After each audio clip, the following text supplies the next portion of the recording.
你现在走到了人生的岔路上，面前面临两个选择，一条平坦的路，一条坎坷的路，最终的方向都是死亡。啊，你在路口犹豫了许久，不知作何选择，今天求助于我，是这样吗？我跟你说，要是放在以前呢，其实我应该会选那条平坦的路。我特别喜欢每天过得自由自在、无忧无虑，又舒服又开心，没什么压力，我想很多的事情。知道。但是最近这段时间，我对我的人生有了新的感悟。我觉得人生就应该活得丰富一点啊，要多经历一些坎坷，要多碰上一些不同的事情，让不同的颜色进来，把你的人生填满，用不同的味道去丰富你的人生，这样这辈子活得才比较有价值、有意义。可是这样的话，注定会很累啊。你干什么不累？但是你每天在这条很坎坷、很崎岖的道路上，你会见到不同的人，遇到不同的事儿啊，你要上很多不同的当，挨不同的揍。但是这些都会变成你的鳞片，变成你的盔甲，它会丰富你的人生，让你的人生在以后长很多块肌肉。这些经历会让你的人生变得特别的有趣，有趣的人就特别招人喜欢。你想不想招人喜欢？不想，因为我累的时候，我就想傻吃愣喝糊涂睡，什么事都不干，什么事都不想，多舒服呀。不过我觉得如果让我真的过上那样的生活，我想一想，那时候没准我又羡慕那些比较忙碌、很奔波、有很多事情做的人。人总是这么纠结，是吧？对吗？人都是这样。上学的时候想放假啊，放假的时候想上学，对吧？每天工作想休息，一休息了就着急上班，所有人都这样。明白，你的意思就是要过得丰富多彩一点，有意义一点，对吗？折磨自己。我觉得有你在，已经够折磨我的了，也够丰富多彩了。睡觉吧。睡觉。不聊了。不聊了。就给我欲望都勾引起来了。哎呀，希望我今天苦口婆心的一番话，能对你人生的道路带来一丝丝的帮助啊！哎呀，走了，晚安吧。哎，谢谢。睡个好觉啊。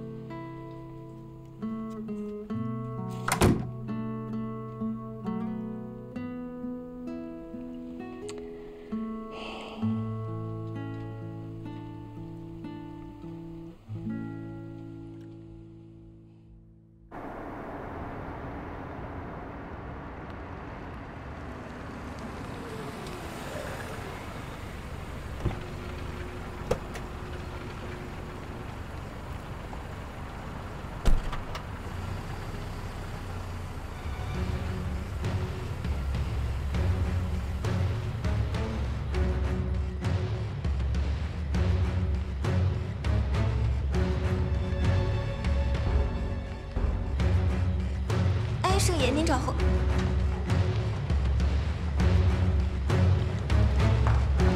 去，把门给我打开。哎呦，圣爷，你没事吧？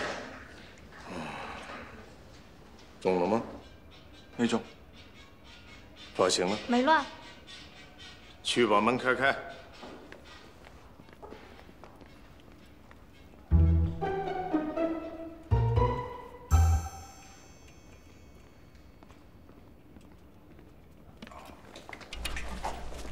圣爷，您稍等。哟，圣爷，这什么风把你给吹来了？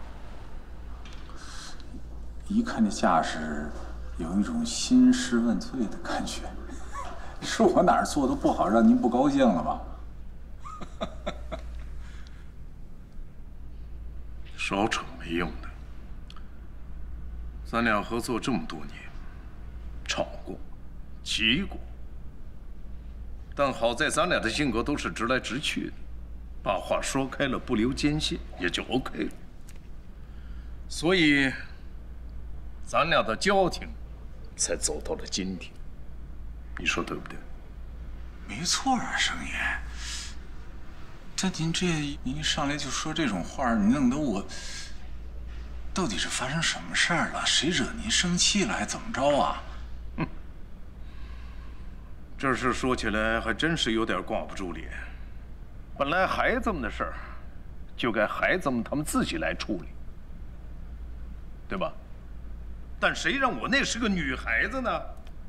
所以，我也就撒点娇，占点小便宜。哎呀，老哥哥，这么多年你一直在帮我，占我什么便宜呀？是不是我们家侯爵惹你们家晨晨生气了？是不是，老哥哥？本来咱们俩合计着啊，如果他们俩能好上，那么咱们俩今后在生意伙伴上再向前推一步啊，咱们变成亲戚。我说的对不对？这说的太对了，这本身就是一件好事儿啊。是啊，是。要是他俩没缘分，那就好说好散，是不是？咱俩继续做咱俩的生意。这毕竟是咱们两个老头子一厢情愿的事儿，是不是？没错，没错，没错。不喜欢我们家晨晨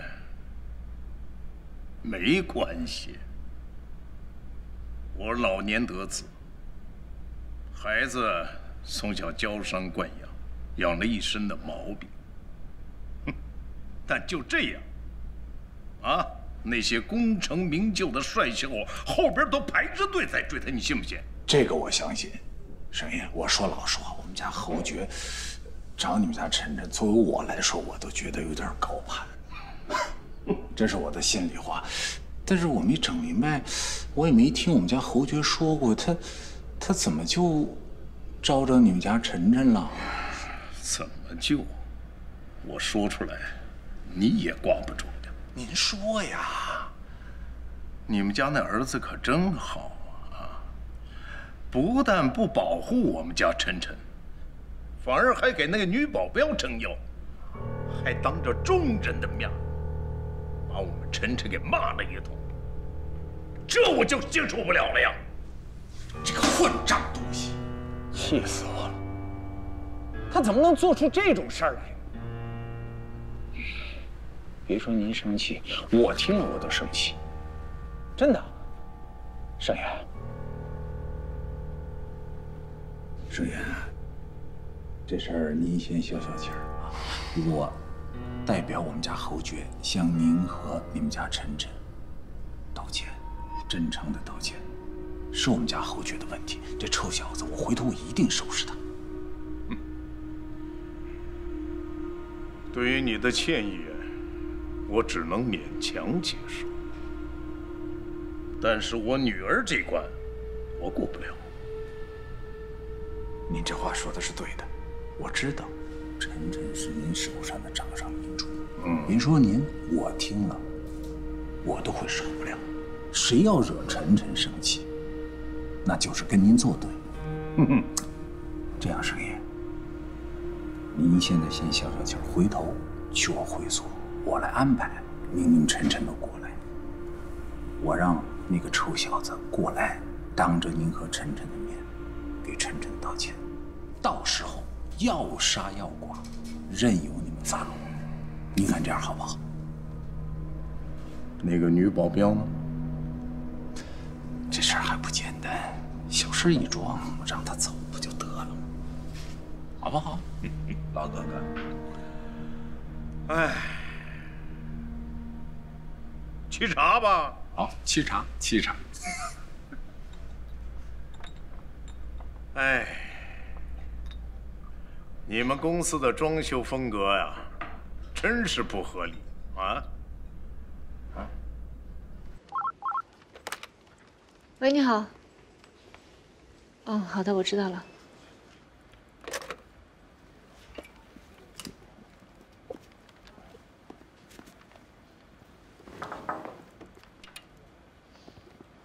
侯总。总找我，我过去一下。肯定是晨晨的破事儿。不知道。我陪你去。不用，他让我自己去，没让你去。没事，今天我给你当回保镖，走。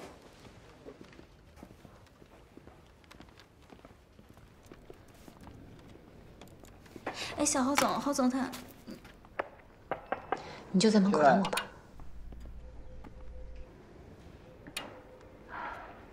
侯总，您找我。坐吧。十一啊，算起来你到公司来了，也快有2个月了吧？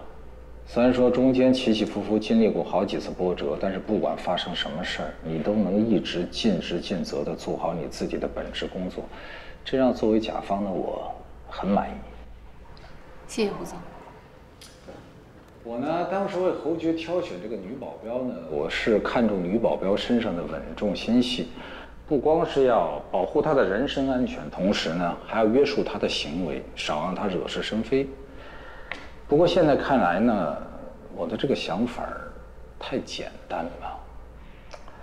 你说2个单身男女全天候24小时都在一起，难免呢会产生一些化学反应。其实这个我也能理解。你说就算是养个宠物，时间长了也会有感情，更何况2个大活人呢？这方面我们公司有明确的规定，不能跟雇主谈恋爱。我会严格遵守的，您放心。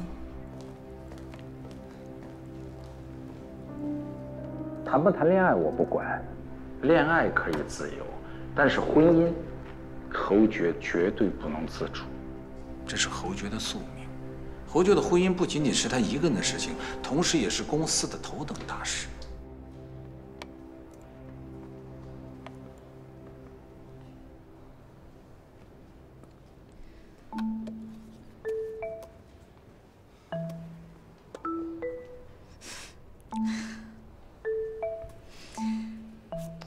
十一啊，我就跟你实话实说了吧。现在市场的整个环境不比以前了，公司做的越大，树敌就会越多。只有强强联手结盟，才能够共同的抵御市场的风险，而联姻是结盟最好的方式。这一点我希望你能够理解。啊，侯爵呢，虽然说现在不明白我的想法，但是人总会长大的嘛。小侯总，你这样听得到吗？终有一天，他会理解我这么做，我是为他好的。还有啊，石爷，方路介意你，我不会放在心上；但是晨晨介意你，我就必须得认真对待了。因为你要清楚一点，晨晨是我为侯爵挑选的未来的结婚对象。那侯总希望我怎么做？我希望你走。胡总，这跟11有什么关系？让他走干嘛？关你什么事儿？你先出去。没看见我正在跟11说话吗？这是我保镖，说他的事我听听，怎么了11，你先出去吧，我跟侯杰说几句。好的。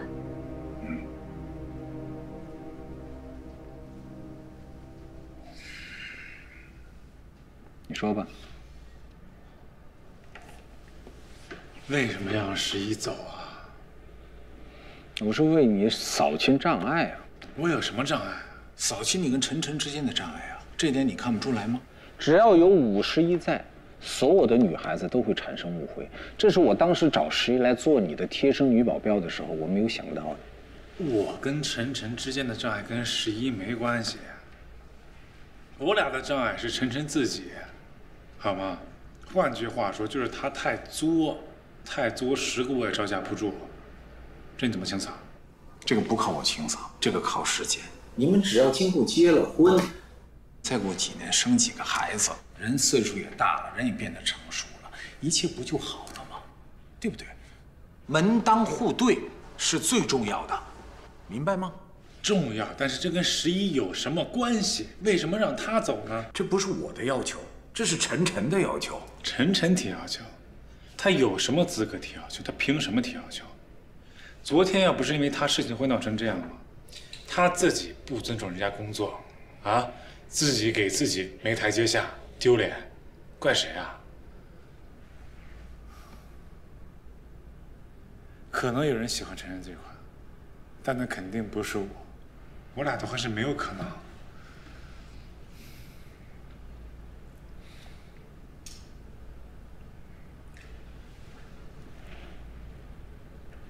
侯爵啊，明天我会在会所招待盛爷跟晨晨。如果说你拿定主意不想劫骗11，但同时又不想跟晨晨好，你就自己去想办法，想想有什么招可以缓和你跟晨晨之间的关系，你明白吗？这不仅仅是晨晨的意思。盛爷公司对我们来说有多重要，我都不用告诉你，你就应该很清楚了。闹成这样，没有必要。啊，行啊，那你就设个宴，正好让你看看晨晨是什么个德行。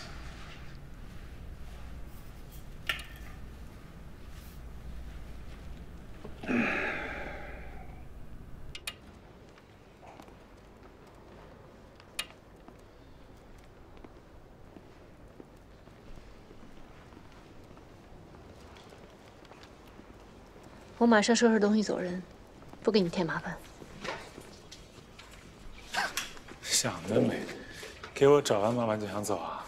没门儿！告诉你，老实待着能不能？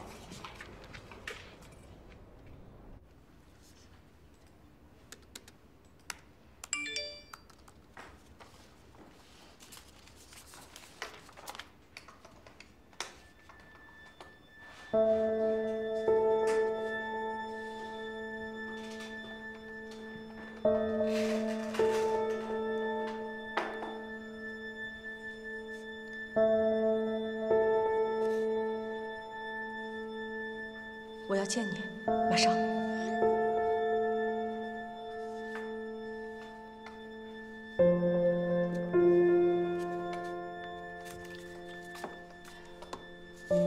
我先出去一下。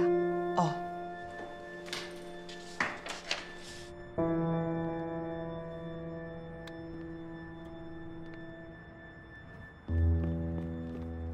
小敏。 什么事儿啊？那么着急啊？非得现在说？你又干什么了啊？啊？我什么都没干。有人转走了我们账户上的2000万。啊？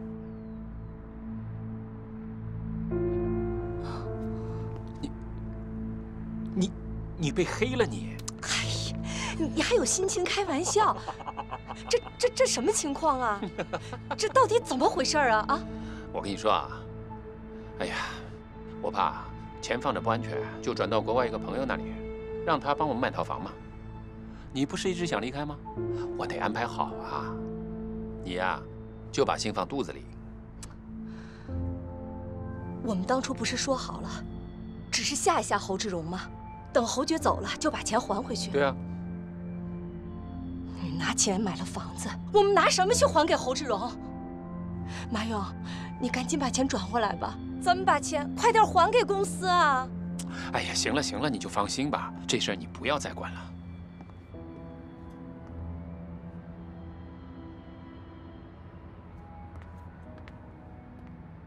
马勇，黑小区的物业公司和知荣网站，我是为了帮你出口气。 侯爵的小区和这种建设都没有造成实际的损失，但是你这太严重了，万一被警察发现了怎么办？啊？那大不了我就去坐牢。小敏，你是知道的，我大学毕业就进这家公司了，我给他侯志荣打杂跑腿当助理，我挨了多少年我才挨到这个位置啊！ 我给他回避了多少风险，创造了多少价值？为了表忠心，我跟傻子似的，我主动不要高薪。他有多给我1毛钱吗？没有。他只知道榨取我。我现在拿他2000万算什么？这是他侯志荣欠我的。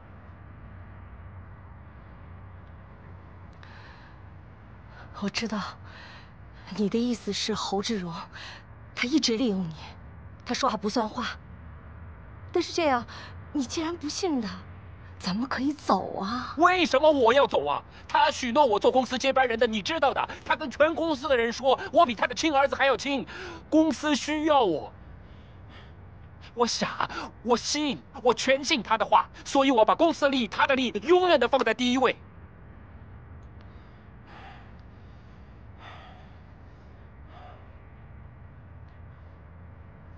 那天，我在病房门口亲耳听到他对侯杰说：“马勇工作勤勤恳恳、兢兢业业，但他是外人，外人就有外心。”外人就有外心，所以不得不放。我努力了13年，却换来了他那么一句真心话。他所谓的感情，都是利用。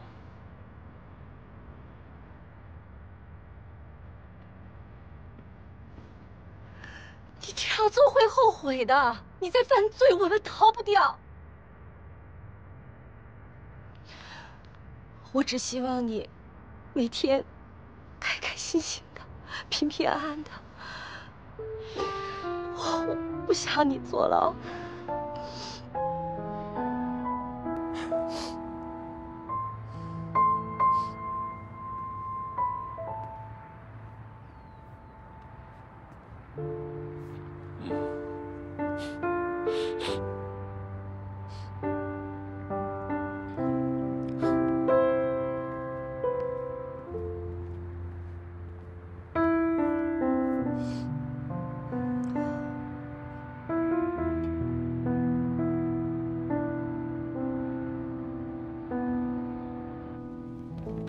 一楠姐，哎，你周末去哪儿了？我看你发的照片，好美哦。度假酒店，准女婿开的。女婿真能干，酒店那么漂亮，还靠着海边。还可以吧，刚开始营业。哎，你们要想去的话，我这有 VIP 卡，可以打折的哦。你这个女婿啊，真是又能干又体贴，真是难得。羡慕吧？羡慕死了。快看资料吧。你说这包他能喜欢吧？应该可以吧，这么贵。哎，这不那谁吗？你老熟人。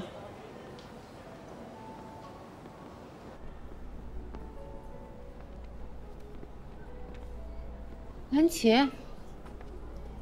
11。小侯总，蓝总这是陪女朋友逛街呢，啊，人呢？蓝琪，你看我这身衣服。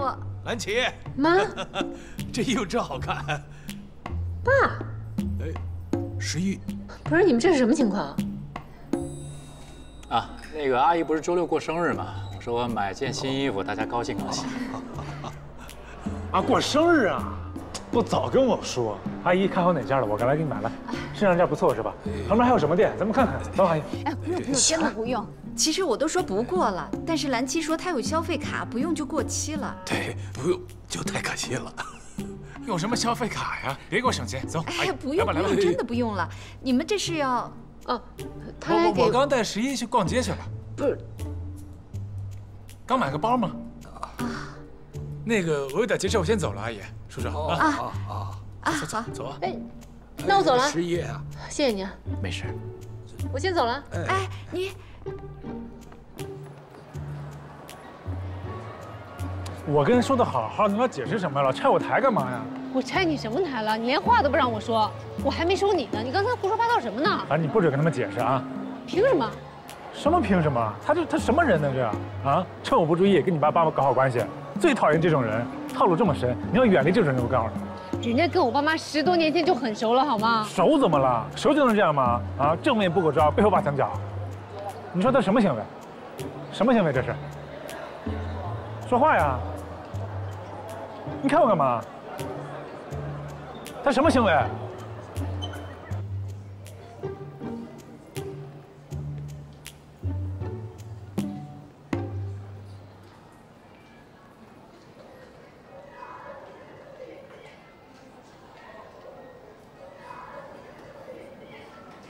怎么了，叔叔阿姨？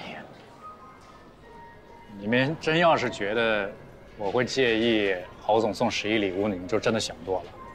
那包真的挺贵的，凭我对11的了解，他是绝对不会收的。啊，是。那是肯定的。再说了，我是我，他是他们。我认识11的时候，他还上小学呢，对吧？对。他从小那么多人追，我早就习惯了。对，但我们家11是很专一的。叔叔阿姨啊，我呢，爸妈走得早，所以其实我一直心里面是把您二老当爸妈对待。11忙，我替他孝敬你们。蓝琪，你能这么说，阿姨这心里，是个好孩子。行了，咱们吃饭去。好。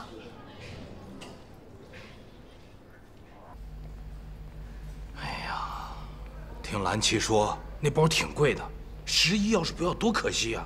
给我呀，在二手网上可以卖不少钱呢。俗气！你看看，跟你开玩笑你还当真了？一把年纪了，还是没有幽默感。懒得理你。哎呀，就是不知道11跟他处到什么程度了。你发个微信问一问呀。问也没用，他肯定说是工作关系。但是我看小猴那个眼神儿。骗不了我。哎，你说要是11真爱上了小猴，那怎么办？蓝琪这边，好事儿啊，两个人一起追呗。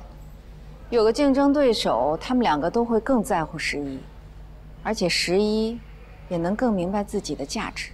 对，在引进竞争机制方面，你可是行家里手。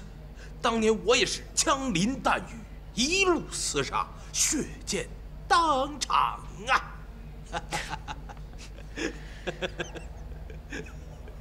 我怎么会嫁给你呢？你跟我到这儿干嘛来了？你不要送我吗？谁要送你了？你家那么近，自己走回去。我还有约会呢。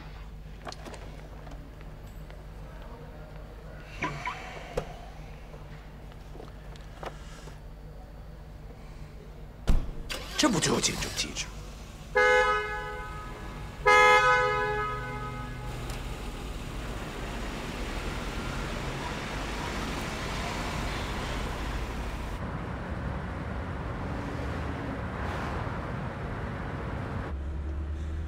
哎，你把你那个爸妈电话给我一下。干嘛？你每天跟我在一起，对吧？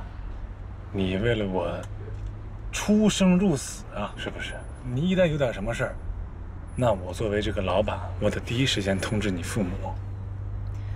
不用，万一我有点什么事儿呢？你可以通知我们公司，公司会通知我父母。你公司通知那是公司通知，对吧？我通知那感觉完全不一样，我得直接通知你父母，这显得有诚意啊，做人。行了啊，别想那些没用的。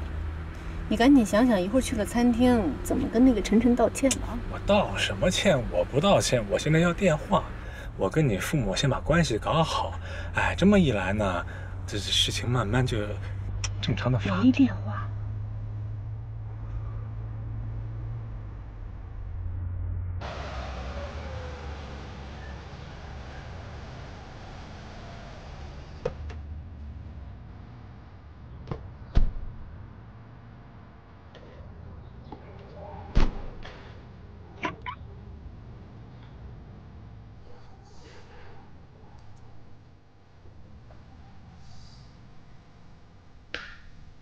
你那个小齐子还没联系你呢？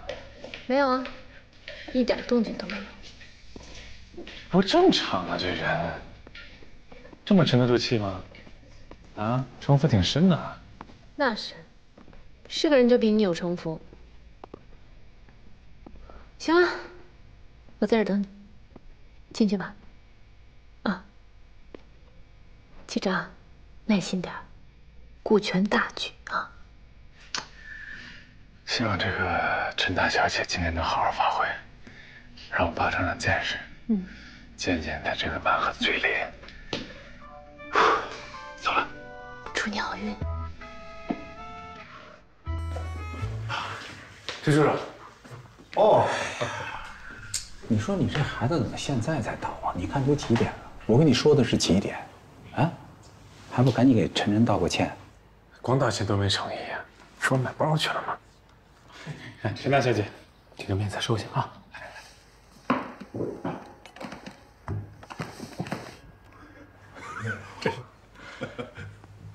有眼力劲儿啊！收下，看看好不好看？不好看，我让我儿子再重新给你买一个。马上去买。还行吧。哎，好了，来，儿子，拿起你的酒杯，来，盛爷。哦。我呢代表我儿子给晨晨和盛爷赔个不是，道个歉。严重了，严重了！我儿子太不懂事了啊！多多包，多多包啊！我有什么罪啊？你惹人家女孩子不开心不高兴了，这个对男人来说就是一种罪过，明白吗？那我这是罪该万死，罪该万死啊！那赔个罪，我也给你赔个罪。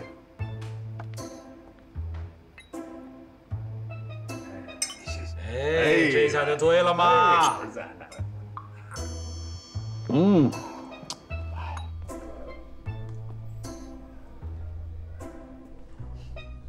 哎，志荣啊，哎，非常感谢你啊，就是为了他们这些小辈的这点小事儿还得劳您亲自出家。哎呀，盛爷，您这话就说的外场了。年轻人年轻气盛，脾气大，这都可以理解。闹闹别扭，关系反倒会更好。你忘了咱们在年轻的时候，拌没拌过嘴，吵没吵过架？对。晨晨，那时候我跟你志荣叔叔在一块合作的时候，那时候是谁也不相信谁呀，架可真是没少吵啊。对呀，我跟你说呀，那会儿你爷爷退位，我进公司，我年轻啊，我什么都不懂，是盛爷在我人生最重要的阶段帮了我很多的忙。我们俩经常为一些生意上的事儿，俩人坐下来拍桌子摔酒杯，什么事没干过，对不对，盛爷？现在怎么样了？还不是好好的。我觉得人既然有缘相识，大家就要重视这个缘分啊！我跟盛爷都看好你们俩。好。侯爵，你那个女跟班辞了吗？没有。哎，丫头，这事行了啊，过去了，何必跟一个小丫头去较劲呢？是吧？爸，我不是跟她较劲，她就是个跟班，我犯不上。我去让她滚蛋。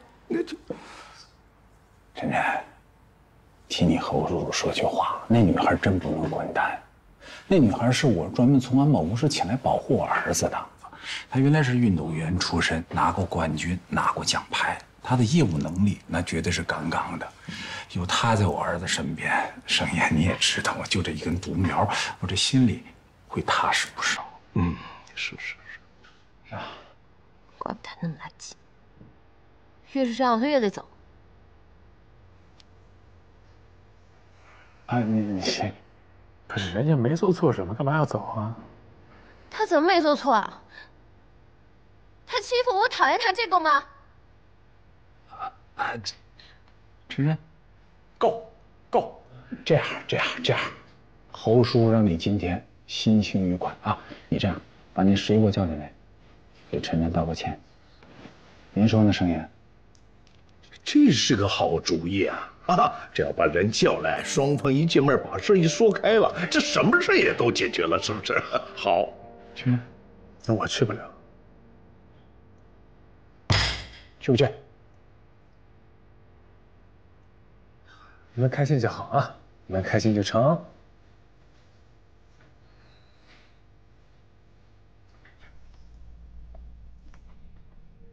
你怎么出来了？那个，得让你进去给晨晨道个歉。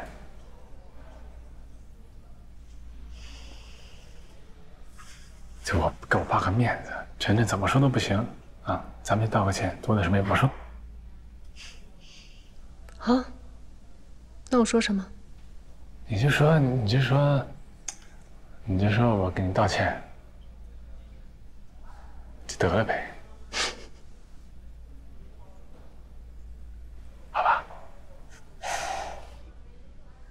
走吧。他还没联系你吗？谁呀？小旗子。没。是不是根本就没信呢？我是不是遇到对手了？你到底进不进去啊？走吧，走吧。感谢，来。啊，哎，这侯爵，11，这个就是11啊。晨晨，11也来了，我们好好聊啊。各位好，陈小姐好。这位女侠，咱们又见面了。陈小姐你好，之前如果我有什么做的不对的，惹您生气了，多见谅。我在这儿向你道歉。道歉了。这一刻我等的头发都快白了。来说说，你做错什么了？丫头，行了啊。不行。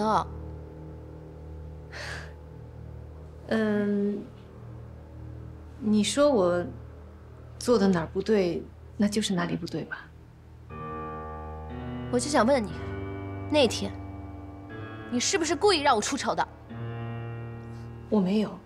你有？你这是给我道歉的态度吗？晨晨，人家已经说道歉的话了，干嘛还揪着细枝末节不放？坐下。算了，看在侯爵送我礼物的份上，我不问这个。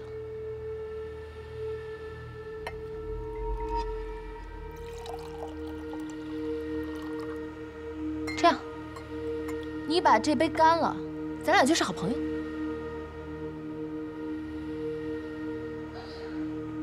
陈小姐，谢谢你的好意，但是酒我不能喝，这是我们的忌日。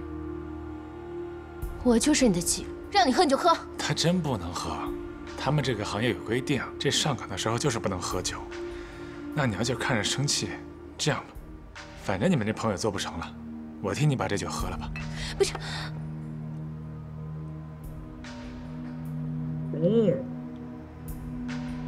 你干嘛？他是你什么人？你凭什么替他喝酒啊？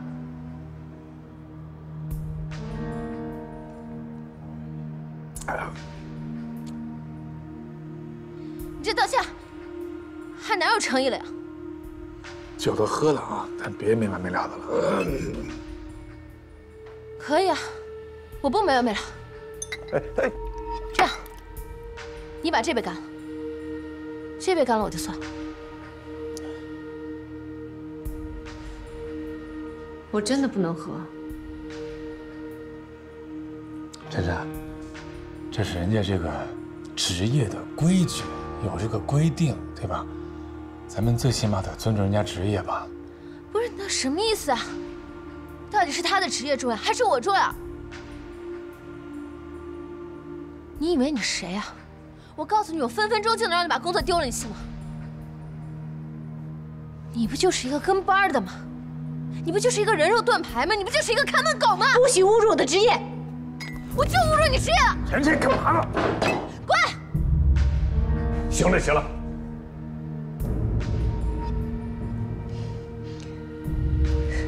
为你说的话道歉。我不道歉，道歉！我就不。11，行了，把你也看见了啊，情况就这样，我们也来道歉了啊。那后面我们就不管了，走了。走。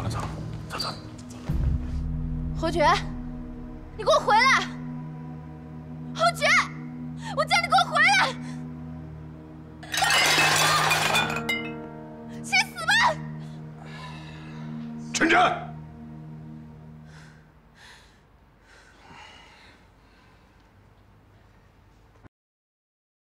实在是不好意思，这次是我的原因，我就不应该带你来跟他道什么歉。你要生气，你得抽我2下，别生气。我抽你什么呀？我想抽他。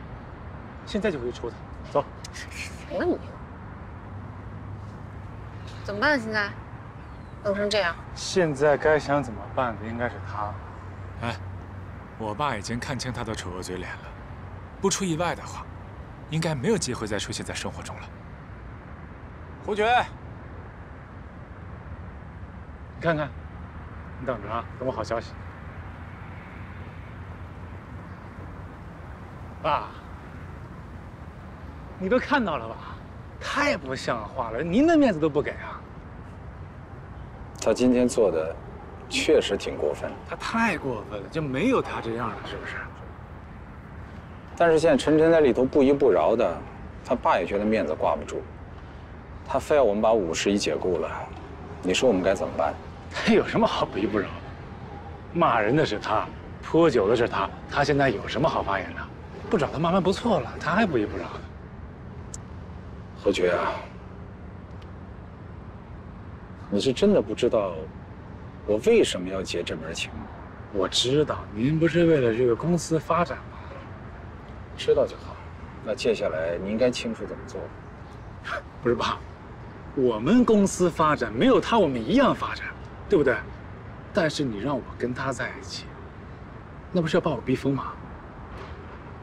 就算你最后没有跟陈晨走到一起，我们没能多这个友军，也不能因为51而多一个敌军吧，对不对？51最近在几次事情上的表现是很不错，我从内心来讲，我是不想解雇他的，但是不能因为他而伤了我们陈家的和气。这么做太不值了，你说呢？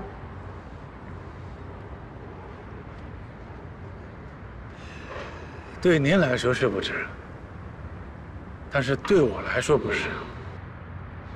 我认识11之后，我其实重新认识了一遍我自己。我现在对金钱、对幸福、对责任感有了一个新的认识，我有了一个概念。我以前我整个生活就是混沌的，我对世界根本就看不清楚。我现在刚刚才能一点一点看清这个世界。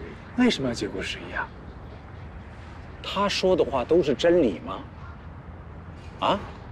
为什么他说什么话你就听，我说什么话你不听？那我说的话是不是全是废话？因为他没说，他只是在做，我只是在看。我们不能因为陈晨无理取闹，把11解雇了，没道理啊！你要是这么说，我今天还非得让51走不可。我绝对不会让你跟他在一起的，是不可能的。我没有让谁给我建立世界观，这都是你什么都别说了。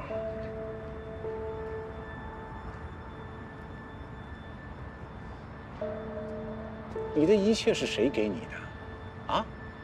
要是没有我们的家族公司，你现在什么都不是。你没有资格来反对我，你也没有资格来选择自己做主。马上让他走，马上。立刻！不可能。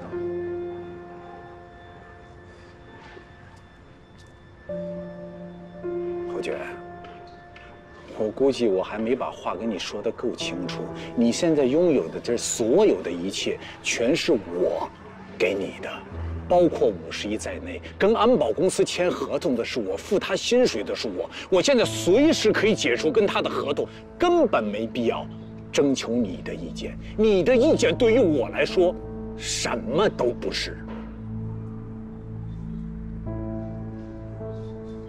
你是不是觉得很受伤啊？啊？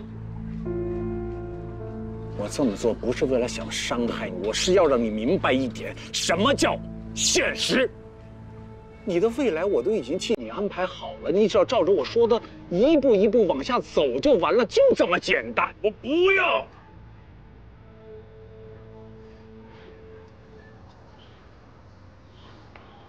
不要？你不要什么？你是连家族的继承权都不想要，是还是不是？如果我要像你的牵线木偶一样任你摆布，我不要。如果让我跟你选中的女人结婚，我不要。如果一切都要按照你的想法来，我不要。我感谢你的养育之恩，我以后一定报答你。我感谢你给我的一切，今天我如数奉还。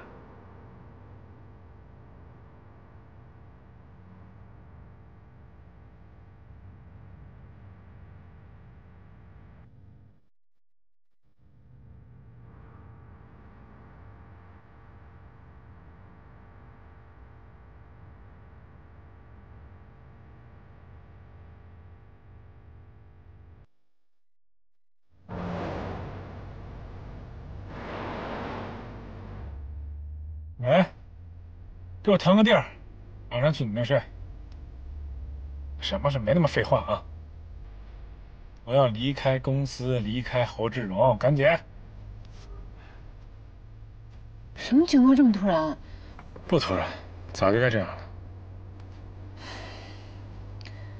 如果是因为我，别闹了啊！我跟侯志荣的事儿，跟谁都没关系，啊！赶紧回去收拾东西去。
回来了，哎，我煲的有汤，喝点汤不？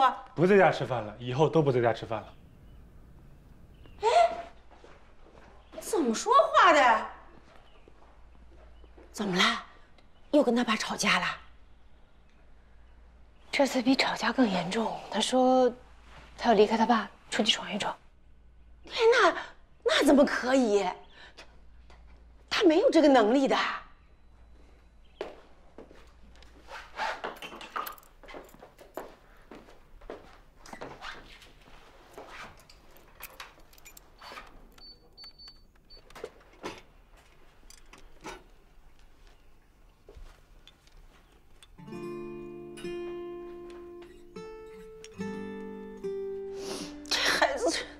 知道吗？他从小他就没有受过苦，你说他就这样一个人到社会上去，他怎么受得了的？他受不了，自然就回来了。放心吧，就是闹闹小孩脾气，坚持不了多久的。是，哎呀，他呀就是打小就任性。放心，这2天我会尽全力照顾好他。别哭了，别哭！那回头你帮我好好劝劝他啊！哎，好。杨姐，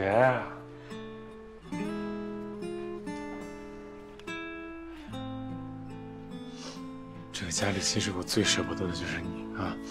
你别难过，我自己这好好混，我肯定早点回来接你啊！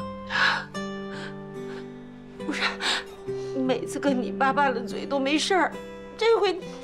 怎么会就弄成这样呢？你我爸他不讲道理，现在其实也有我的责任。他为了维护我，跟侯总闹僵了。对不起啊，张姐，别难受。等一下。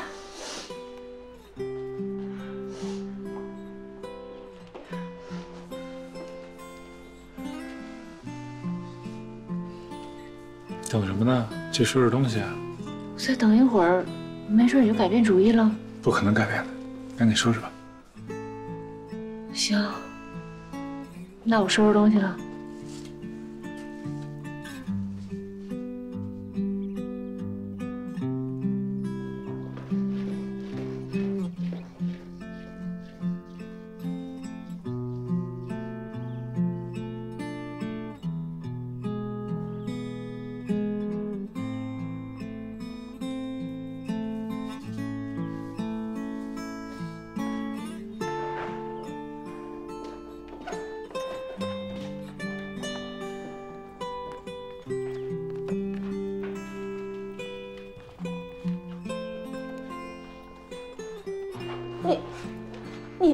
你连这个也带走啊？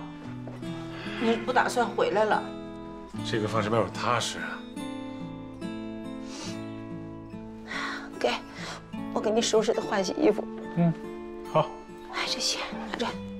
哎呀，这我不可能再拿侯志荣1分钱了。这不是侯志荣的，这我的，拿着。更不能拿了，你赶紧留着自己买东西，别给我，别给我，我有的是钱。拿着，你不拿着我生气了啊！拿着啊，拿着。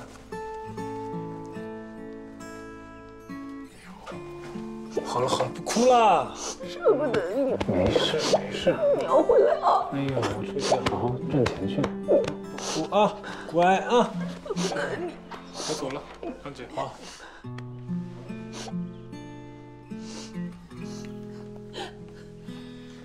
走了。走吧。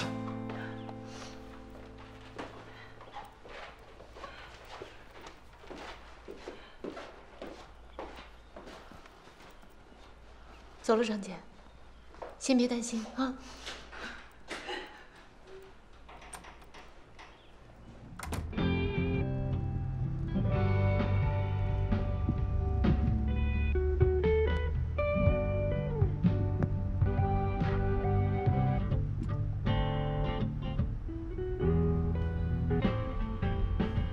哎呀，这些歌没有一首能匹配我现在的心情。什么心情？开心呀，高兴啊，感觉自由，感觉很放松，我觉得很洒脱，很潇洒。你真那么高兴吗？特别开心。如果你后悔了，我现在掉头回去还来得及的。不可能，没有可能，往前开，不要停，不要犹豫，右转弯，一脚油门冲到底。行，那你就先高兴着，以后有你受的。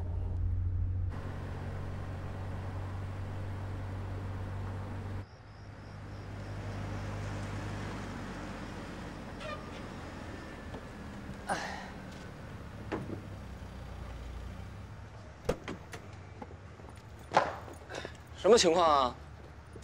哎，几个人给你拿一下。熊孩子，叛逆期没过呢吗？离什么家出走啊？这是，服了。带这么点啊？阿姨也来了。哎，什么情况啊？你这招谁惹谁？怎么太草率了？我要跟侯志荣划清界限。早该这样了。房间好了吗？好了。都给你空出来了啊！但是你别嫌弃啊，跟你的豪宅可比不了。定金都带来了，会嫌弃你？拿着，滚！拿着，滚！我撒了啊！你就是撒，塞钱像有钱烧的你，败家孩子！走了，走吧。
侯总，张家来了。啊，跟他说我马上下来。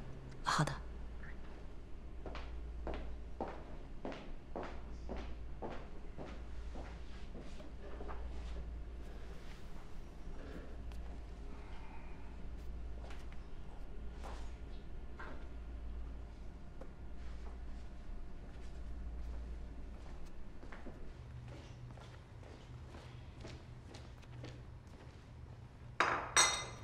哟，张姐，这么晚了怎么来了？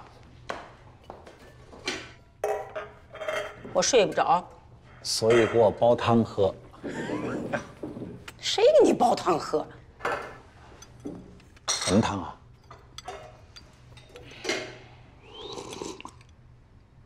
凉瓜猪肚汤，去火的，正好喝。不是给你煲的，我给侯爵煲的，还没来得及喝，就搬出去了。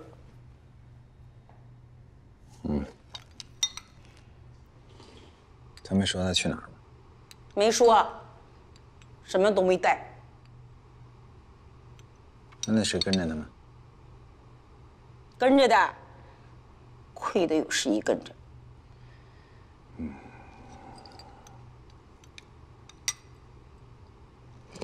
哎，我说你怎么就一点都不担心呢？啊，我跟你说啊，他这回搬出去跟他以前出国留学可不一样，那时候家里可是他的坚强后盾。张姐着什么急呀？这孩子啊，他是身在福中不知福，他在外头遇到麻烦了，受气了，他自然就回来了。哎呦，你怎么都这个时候了，你还这么说话呢？啊？哎，你说你们父子俩有什么话就不能好好说吗？有什么事不可以心平气和的好好商量吗？非得这么一天到晚就这么吵！你说他妈妈在天堂看见你们俩这样，他怎么想？喝吧，把汤喝了，你自己好好想想。我先回去了。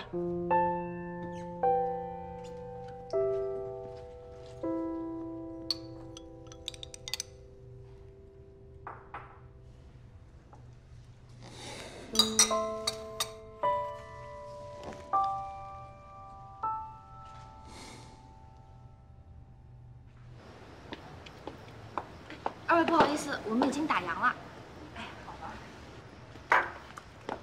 老大，要按你这么说，你爸现在真的已经是可恨到无可救药了。你看吧，但凡有一天他真栽我手里，我绝对帮你好好惩治。那是我爸。开个玩笑，我就帮你过过嘴瘾。你爸多强大呀，哪轮得到我惩治人家是吧？那个话说回来啊，你这离家出走离的是不是有点太彻底了？多一双袜子都不带啊？今天这是11在我身边，我跟你说不方便，要不然我衣服我都不带，我光着屁股撒丫跑来，我什么都不沾他的。哎，刚吃完，别恶心人好吗？你这撒丫子，接下来想干什么呀？开公司啊，明天开始我就筹备公司。然后你也帮我注意点，先帮我招点人，我可能前期需要个几10个员工，然后明天我就找高级写字楼，我就开始租办公室。哎呦，行，我听着都吓人。你看我这饭馆不大吧？我这么小个饭馆，你知道做起来费了我多大劲，吃了多大苦吗？你还招几十人，你真敢说呀？你本来就吃不了苦的人，你还是……你别废话，瞧不起谁呢？真不是泼你冷水啊，猴子。你别看那些人说什么白手起家，你以为真是白手起家吗？你起码你得有个启动资金吧？你干这行的起码得先有一电脑吧？我这反正没电脑，你不能上街抢去吧？钱不是问题，啊，不是问题，钱在哪儿呢？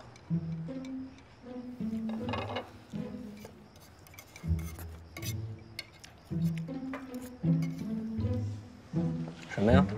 玉。哪儿来的？我妈的。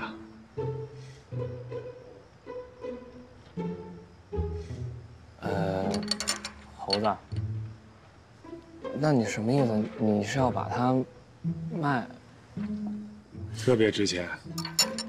猴子，那个，我觉得不至于吧。这个因为毕竟是阿姨给你留下的，还挺重要的，你赶紧收回去。那个，要不行的话，什么呀？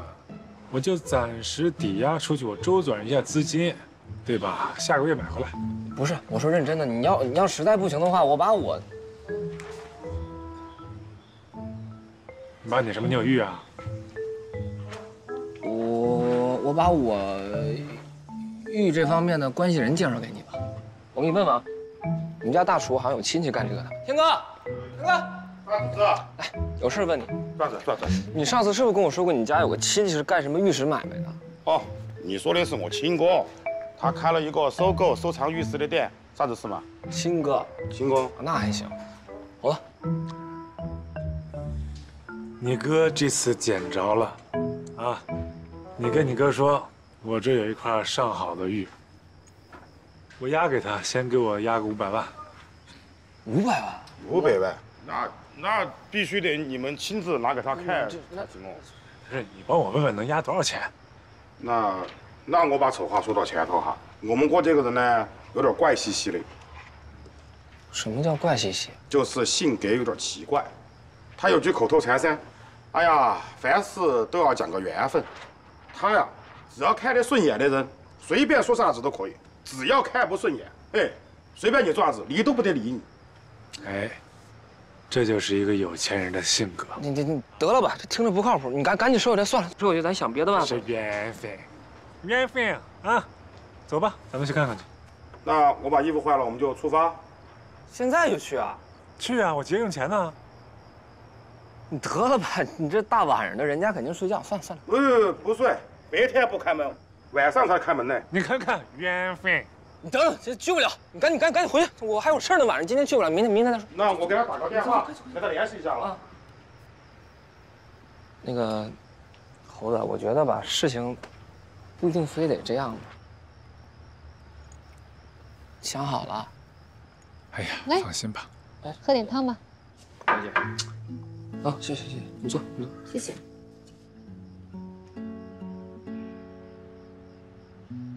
十一啊，我有个事要跟你说。说吧。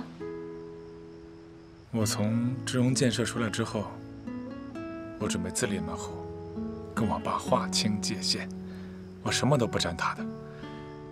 但是现在还有一个东西，是让我跟我爸有联系的，就是你的合同。所以呢，我准备啊，在我这2天拿到钱之后，我去跟你公司直接签你跟我1对1的合作关系，我让你正式成为我的人，怎么样？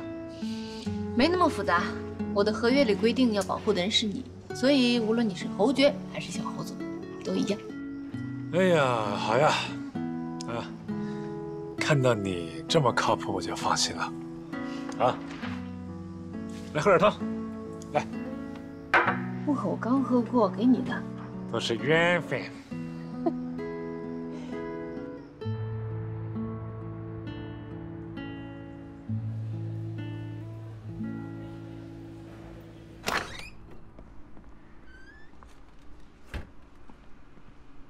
红姐，早。早，马总。来。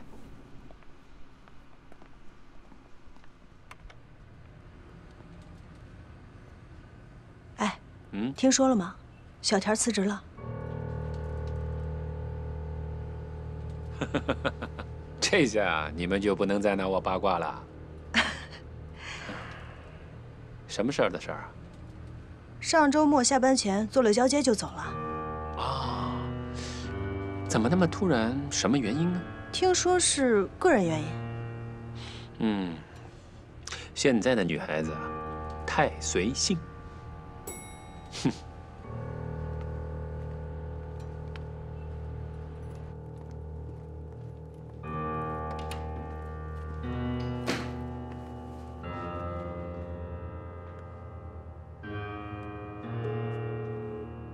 您好，您拨叫的用户正忙，请您稍后再拨。Sorry。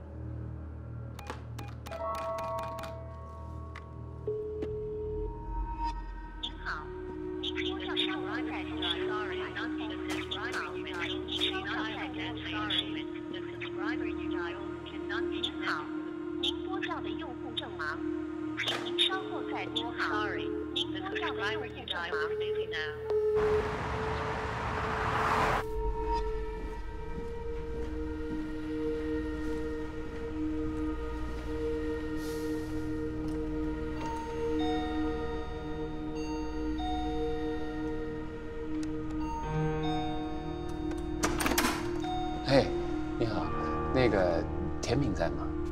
你是？我是他公司的同事。啊，我有东西要给他。他搬家了。搬家了？那什么时候搬的？3天前。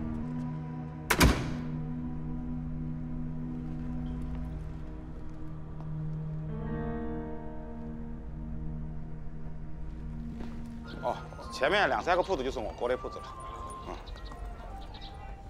哎，那个他哥那儿，他哥把这点生意，想办法把他支开啊！啊，大表姐，那个天哥他哥哥吧，不太喜欢女的，不是他那个店吧，不让女的进去啊？还有这种规矩啊？是啊，我咋个不？你是吧？啊，是，对，是。我们哥年轻的时候好像遭受过感情的重创，一般都不见任何女性。哎，那太惨，特别是美女。他见到他就啥子都不会说，太惨了，太惨了啊！你放心，我们在里边能。哦，到了，就是这，很快。哦，就是这里了。来，很神秘啊。哎呀，没事，这是我们哥自己的铺子，安全得很，在外面等一下吧。好，我来帮忙关。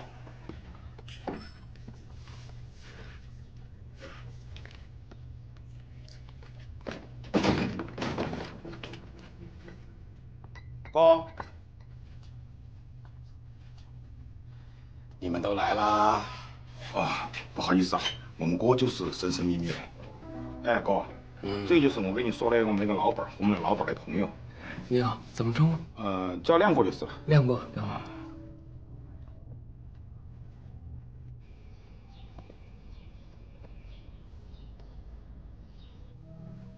你看看啊，我这一块玉。现在能值多少？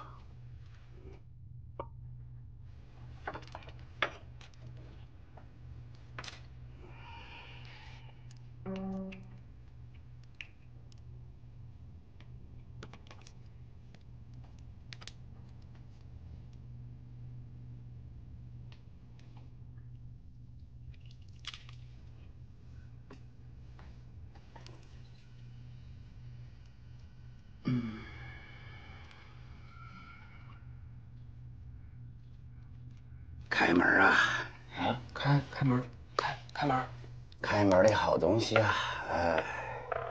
翡翠，冰种，帝王绿啊，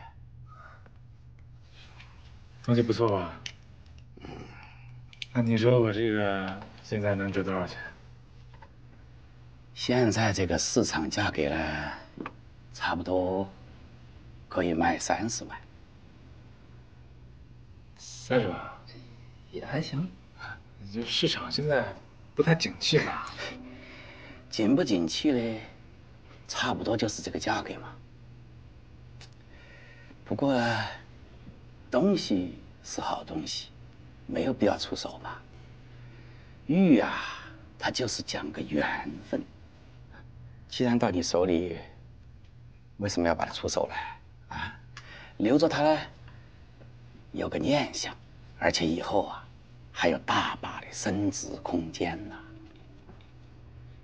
他呢，实在是走投无路了，现在身无分文，就剩这一个东西。哎呀，哥啊，平时他们对我还是可以的，你就帮个忙呗。我要是有别的路啊，我也不舍得把我妈留给我这东西当掉。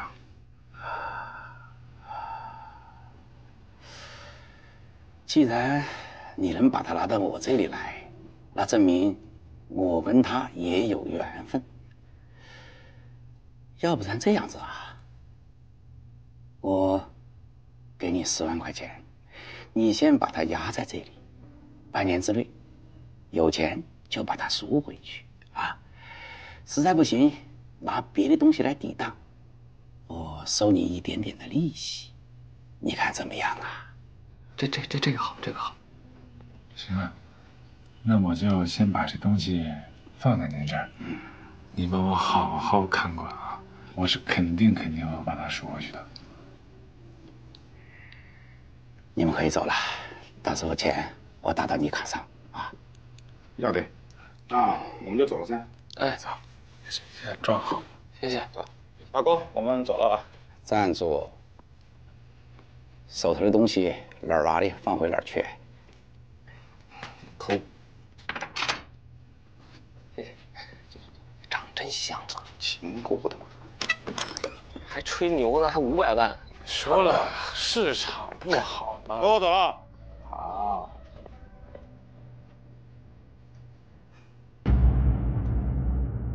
哎，你哥全不全威啊？哎呀，那个鉴宝栏目都让他去当评委，他硬是没去。你说他专不专业嘛？人生啊，就是浮浮沉沉，他到我这沉沉。你进去干嘛了？卖什么东西了？卖什么呀？他哥那有2个项目，我考虑一下要不要投资一。大项目。既然这钱投资不出去，我就给你交个房租吧，不能白吃白喝你的。滚蛋！真不要？你本来就是白痴。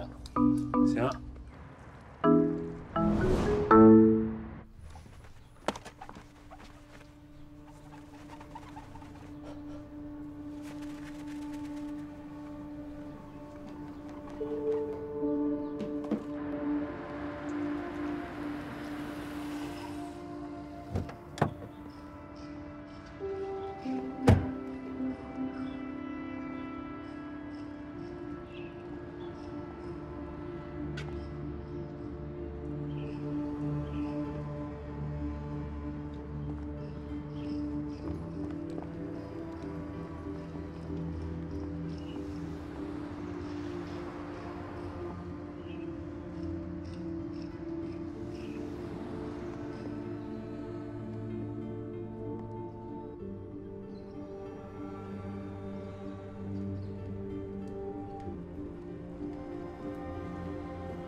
的用户正忙。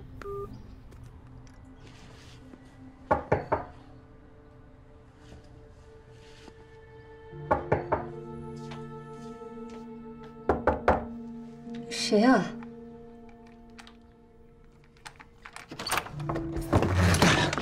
小敏，你让我进去，啊？你走。我告诉你，你为什么要辞职呢？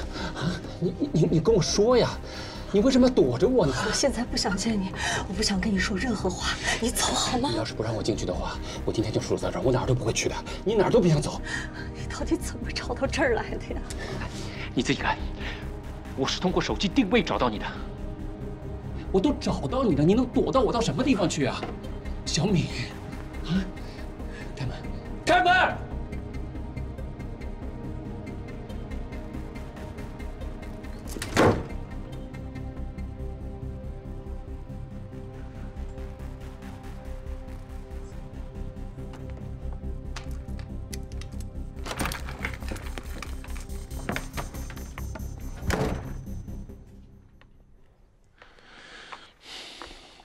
没事儿。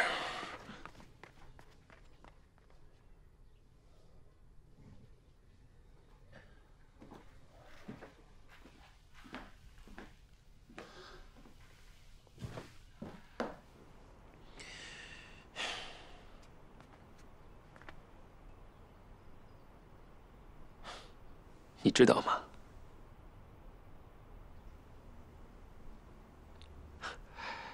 你这么不辞而别，说走就走，你知道我有多担心你吗？我以为你出事了，吓得我一路上胡思乱想。阿勇，你现在走得太远了。看到你现在变成这个样子，是真的很心疼你，但是我不可能再帮你了，我无法面对我的良心，你知道吗？我不能再帮你了。我知道，你都是为我好，行，不用再帮我了，我也不需要你再帮我了。但是你答应我一点，小敏，你答应我哪儿都别去，你就留在这儿。我求你不要离开我，好不好？妈瑶，你不是曾经跟我说过吗？也要带我远走高飞的，你就听我的手吧。小敏，我说过的事情我一定会做到，你相信我。我求你了，你不。你这2、3个月你就不要来管我的事儿了，好不好？我怎么能不管呢？我怎么能不管你呀？你就不能为了我们你放手吗？小敏，我为什么要放手啊？我凭什么我要放手呢？为什么非要我放手呢？为什么呀？我的生活，我们的未来。我有错吗？把我该拿回来的拿回来，我有错吗？我告诉你，我不会放过他，我要他崩溃，明白吗？崩溃，我要他崩溃。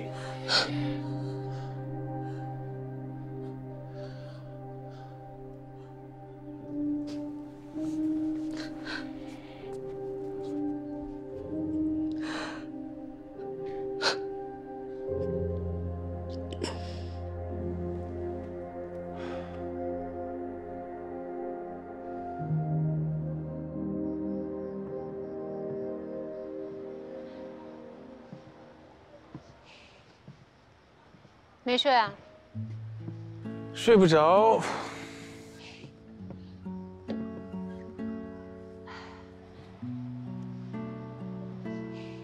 哎，你相信星座吗？星座？我不太懂星座。不过小时候我妈教我看过几个星座，什么天狼星啊、猎户啊、织女这些。以前他们工作忙，经常不在家，我就一个人坐在阳台上看星星。现在雾霾这么严重，根本看不着星星。我以前老看星星，但是我不是看星座啊，我是找我妈。我爸告诉我，我妈没死，说我妈变成了星星在天上陪着我。我每天就在家找我妈。后来我买了望远镜，天天看。你说我当时要是不学设计，我们祖国就多了一个伟大的天文学家。那今宵绝胜无人共，卧看星河尽一鸣。哇，夜晚阳台数星星，1颗2颗3、4颗。有文化。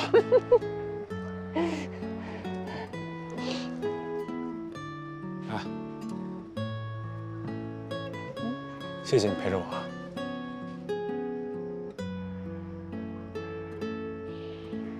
你觉得这么做值得吗？谢谢你陪着我啊。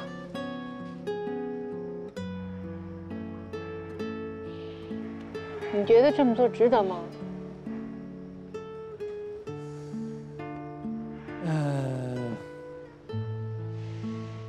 我觉得这是我人生的必经之路，经必经之路，才能见该见之人。反过来说，要想见到该见的人，就一定要走一段不得不走的路。我之前跟你说过，如果在家，我也能很舒服，能舒服的躺一辈子。但是我不想，我想多一些经历，我想多出来多闯荡，我想让自己变得丰富，变得有趣，我想让更多人喜欢我。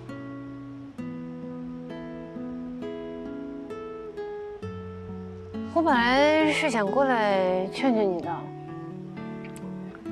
因为这事儿毕竟是因我而起。不过现在我改变主意了。你说的没错，经必经之路，才能见到该见之人。经历一下挺好的。好。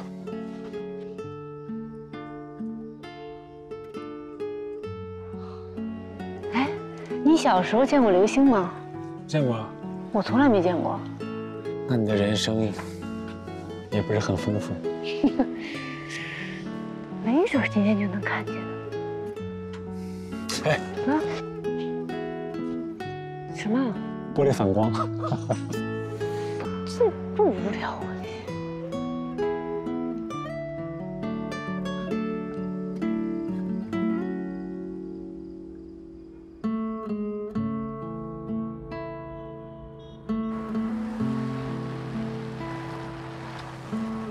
你停这路边吧，不往地下去了。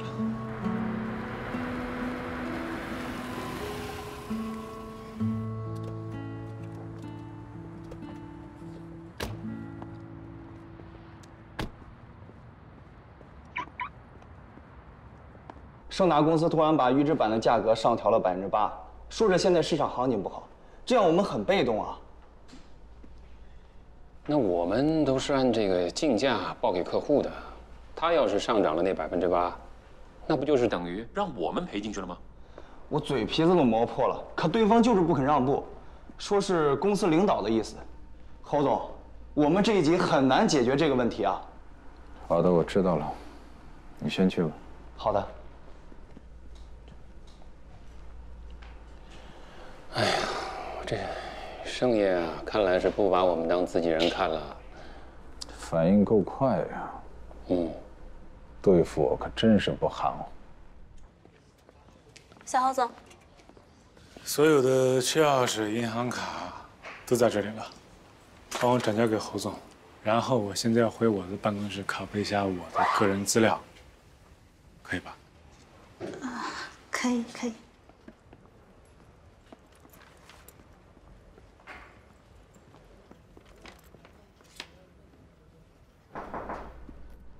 进来。侯总，这个是小侯总让我交给您的。是。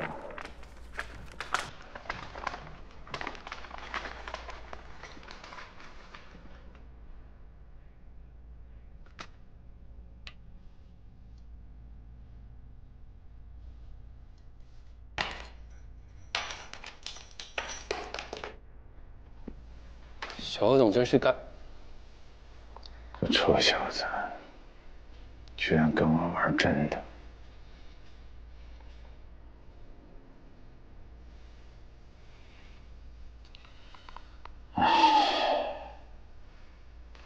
他放弃了一切，向我宣布独立了。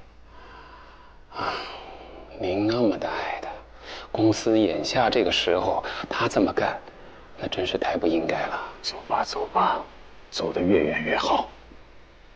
眼不见心不烦。走吧。哎呀，他还是个孩子，做出这种事儿就是不懂事儿。您啊，千万不能把这事儿放在心上，伤了自己的身体，不值得。他如果还小，我就当他是不懂事儿，我可以原谅他。可是他现在已经长大成人了，我是不可能原谅他的。哎呀，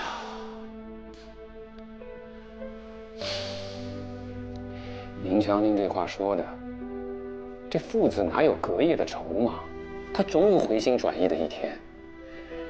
再说了，他现在出去闯闯也没什么不好，多吃点亏，这样就成熟了。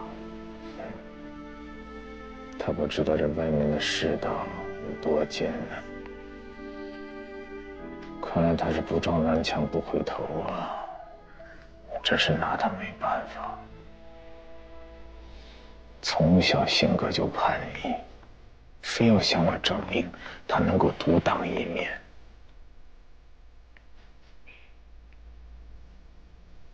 我挺担心他的。妈呀！这么多年，我们翻过多少山，挖过多少坎儿，经历过多少的分崩离析和背叛。虽然四面楚歌，但是从未众叛亲离。谢谢，还好有你在，我这心里踏实多了。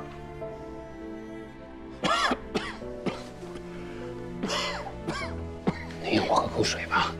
哎呀，天气冷了，我想一个人待会儿。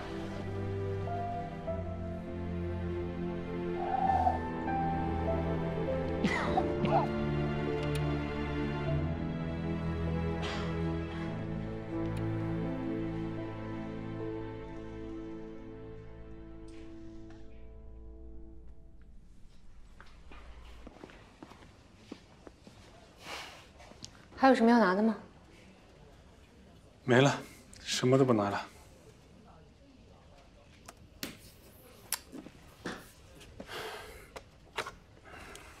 有他就够了，走吧。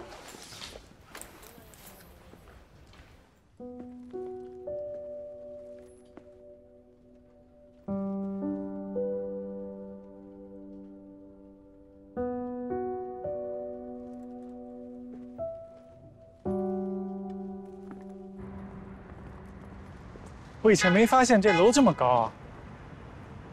哎，你要说我爸的生意做的也不错，我一天混的什么都不是，还老跟他对着干，挺有意思的哈。去给你爸道个歉，就跟他说你想明白了，以后踏踏实实好好工作不就行了吗？不可能的，我自己混成什么样，好与不好我自己高兴，对吧？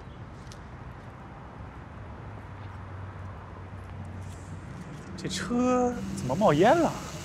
啊！小心！小心，快走，快走！快走！你又扑我干什么？啊！起来！起来！十一啊！十一啊！哎，十一！十一！怎么回事？啊，这咋了？这是？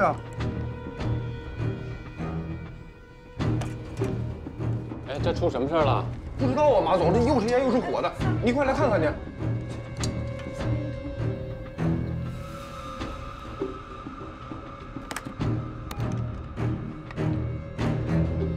安保部啊，我是马勇，这楼下什么情况啊？什么？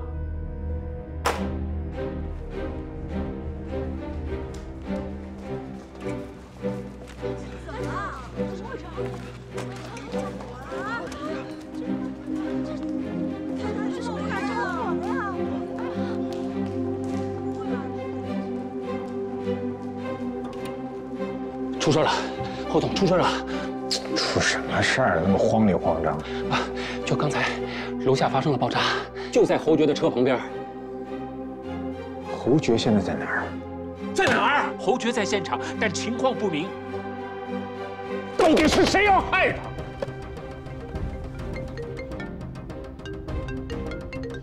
不行，我也去看看。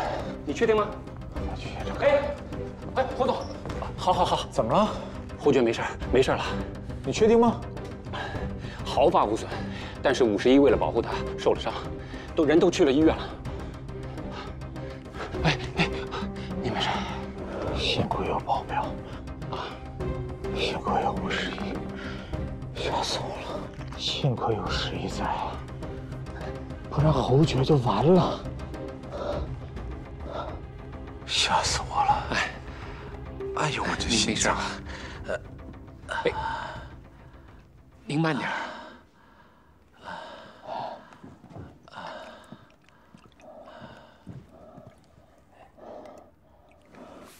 您慢点。你现在赶紧去现场看看，那边到底什么情况？你不用管我去，我去。您放心啊，别着急。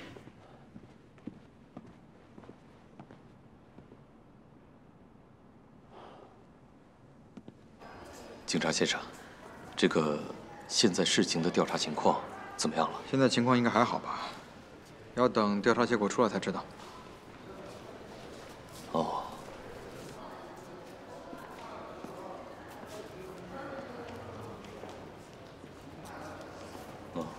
哎，大夫，哎，他这怎么样？已经缝合完了，患者清醒。缝针了？对。缝多少针啊？缝了10针，他在左肋部啊，一个皮外伤。啊。那今后还需要注意什么吗？那个回去以后按时来换药。那他这严不严重啊？也不算什么太严重吧，啊，就是一个皮外伤，没有伤及到内脏。那好，医生，那谢谢你啊。侯先生，麻烦你跟我们回所里协助调查。那个，你等我等他出来看他一眼，好吧？啊，侯先生，你放心，有我们在这儿呢。你呀，就跟警察去吧。好，走吧。那你们看着他。好，你们看着他啊。放心。哎，周全，你跟着一起过去，照顾好侯先生。好。哎，注意安全啊！放心。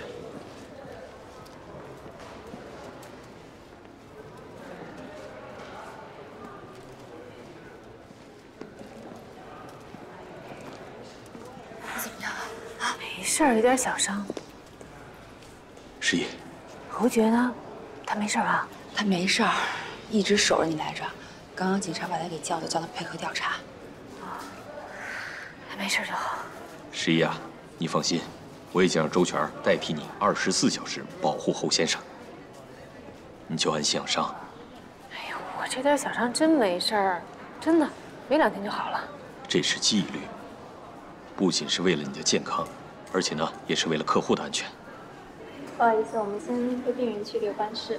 啊，对不起啊。没事没事。十一啊，我已经让公司那边对这次事件进行评估了。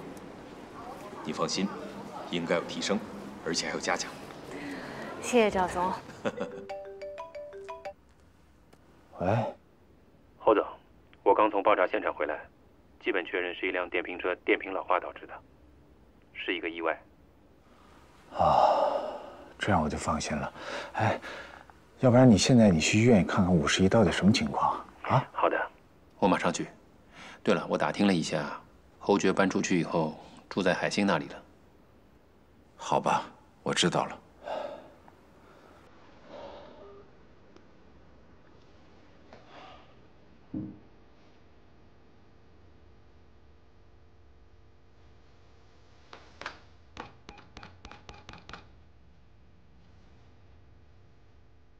哎，阿姨啊，今儿晚上也就炖个参鸡汤吧。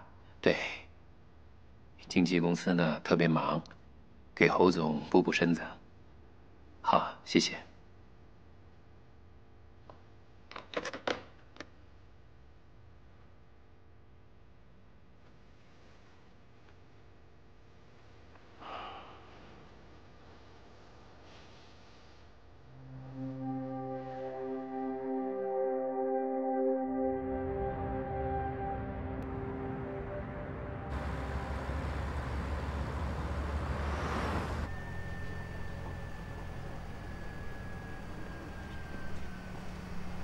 饭店呢，虽然离智荣大厦不远，但是需要拐几个弯才能到。你也看到了，这条街经过的车辆不多，很具有隐蔽性。11痊愈之前，新的保镖一直都会在。之后呢，不要让11离开侯爵，好不好？不要这么做。11只是完成了每个保镖都会完成。我知道，那也不要。对不起。我这么做可能有些自私，但是11跟侯爵之间有一份格外的感情在里边。不管他们现在承认或者是不承认，有11在侯爵身边，我这心里踏实。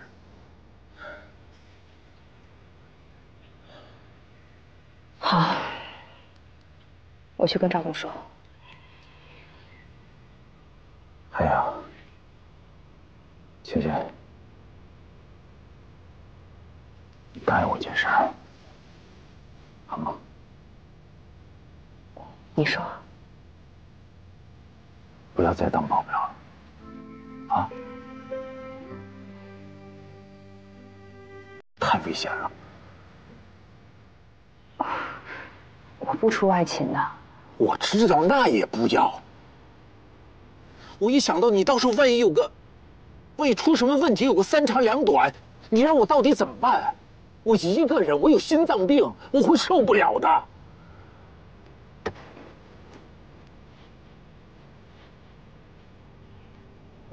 对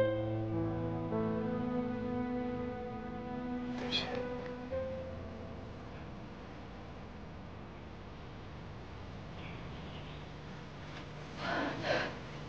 我答应你。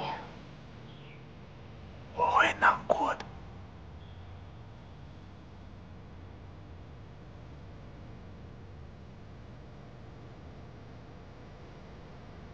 有我呢。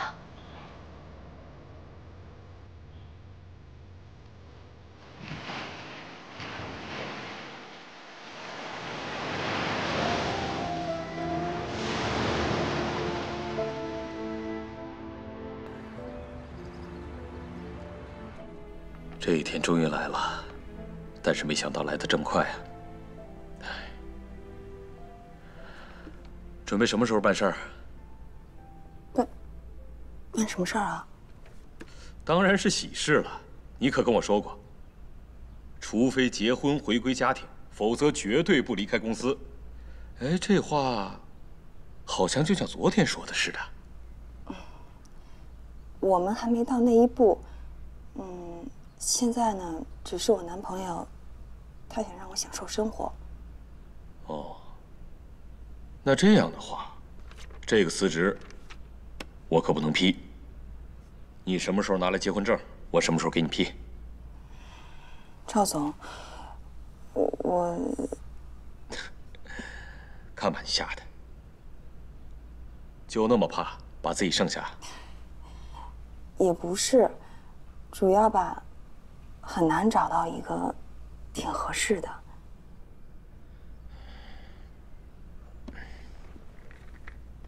公司也很难得遇到像你这样优秀的教官。你看这样行不行？你先请1个月的事假，之后要继续想辞职的话，可以再来办手续。女孩子只要一恋爱啊，就容易冲动。行了，这件事儿啊，就这么定了。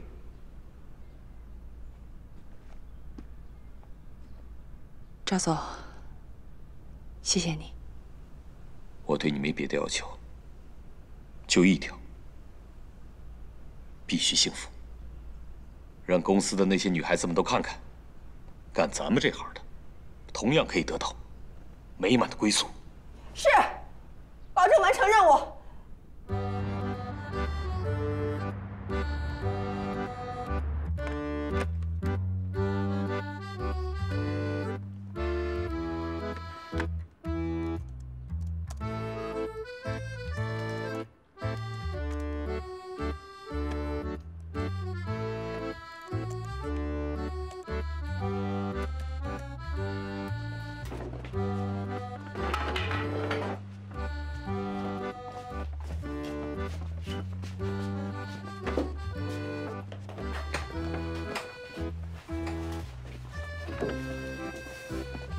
哎，你干嘛呢？哎，你干嘛呢？帮他搬下去。放下，伤口撑开了一会儿。哎呀，没事，我这天想让不耽误干活。下去待着去啊，别捣乱了。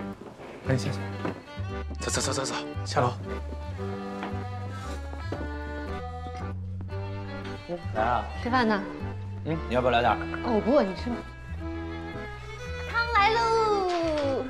来，十一姐，你尝尝这个汤啊，好不好喝？要是觉得不够咸呢，你就放点盐；要是觉得不够香呢，就放点这个葱花。反正侯爵哥交代了，要像照顾月子一样的好好照顾你。哎，这看上去还不错，你跟我也来玩呗。这是十一姐专属的，没你的份儿。哎，给你喝吧，我也不。别，还是你喝吧啊，好好把身体养好。这又不是什么大事。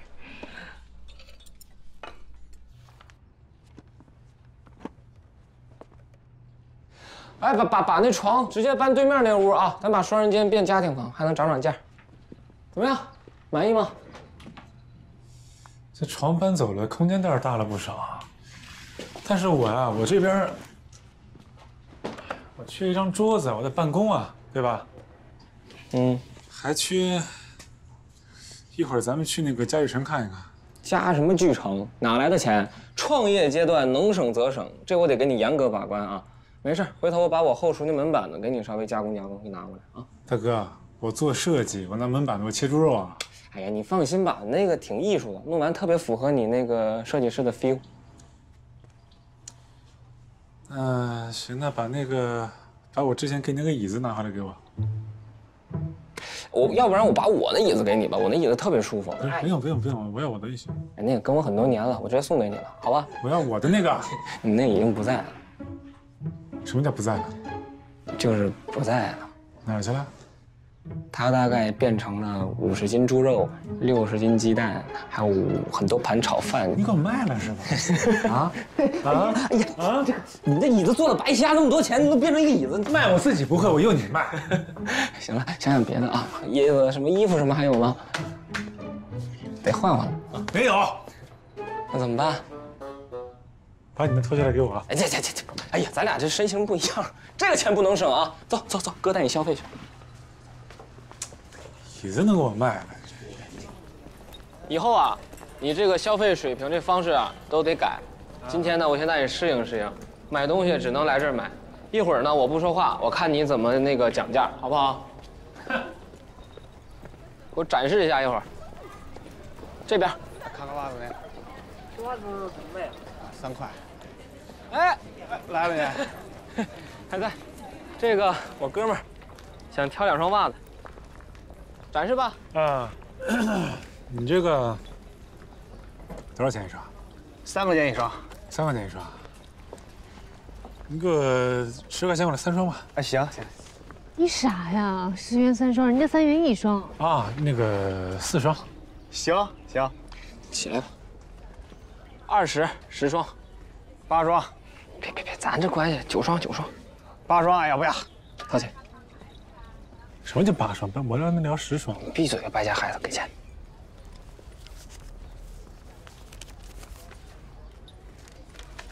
有人来了！哎，你干嘛？追！该追！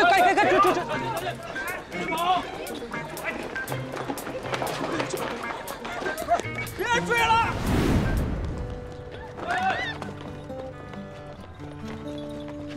这个慢点。1、2个。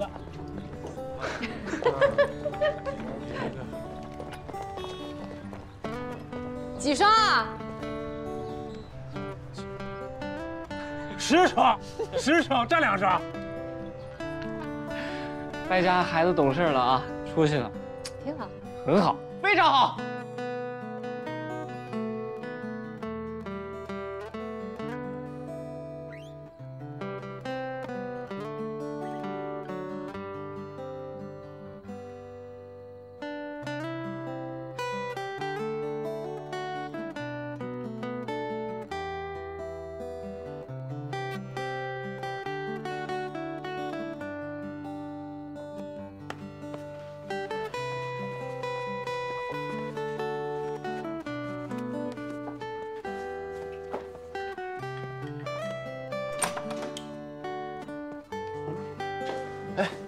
罗先生，怎么这么晚没休息呢？没事，睡不着，下去找十一聊聊天。好，那你注意安全啊。怎么还不睡啊？一会儿就去了。我先看会儿视频。看什么呢？以前得冠军的视频，前天发我的，到今天正好7年了。你们以前比赛训练特苦吧？不过还是挺感谢那些日子的，让我后来面对什么都不觉得那么苦。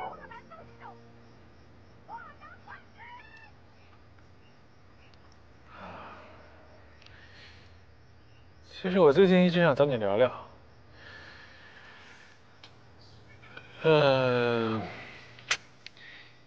一直想谢谢你，但是我又说不出口，但是还是要谢谢你。跟你相处久了吧，我觉得遇到你是我的幸运。有点过了，换了别人也一样。不一样，完全不一样。我这两天一直想问你呢，以你目前的状况，很难支付保镖的费用了。你能不能告诉我，你那天去天哥哥哥那儿到底卖了什么？不是去聊投资嘛，看看有什么好的投资项目。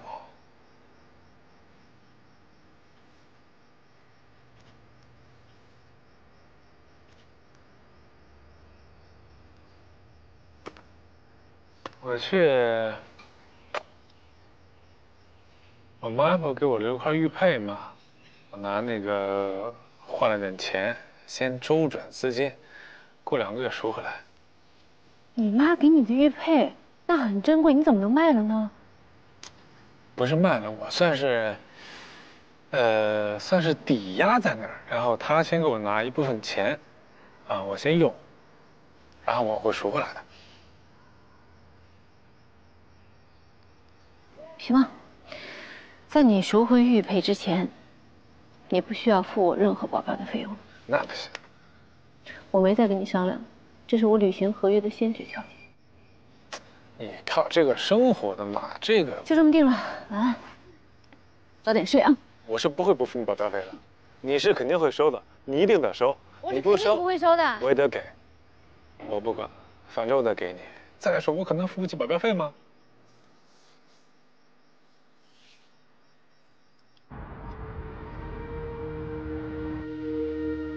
求你再帮我一次，去交接方案。求你帮我一次，收手吧。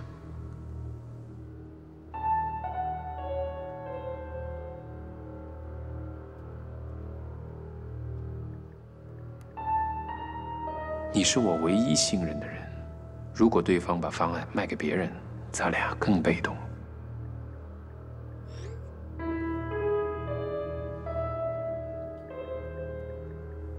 我答应你，这是最后一次。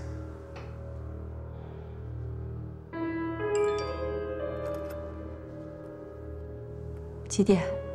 在哪儿？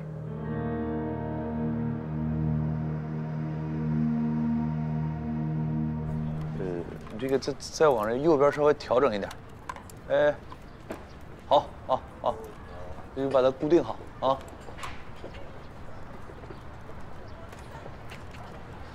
你这边摄像头再往左稍微来调整一点。忙着呢。哎，要不吃点？不是，你先吃，我把这弄完啊。哎，那个兄弟，你这个装上不拆了吧？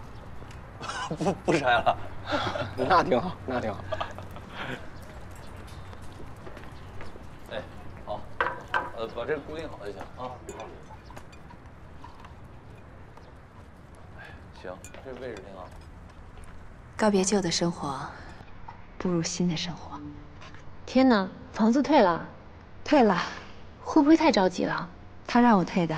他说要我好好享受生活，我还向赵队提出辞职了，不过没被批准，让我先请事假1个月。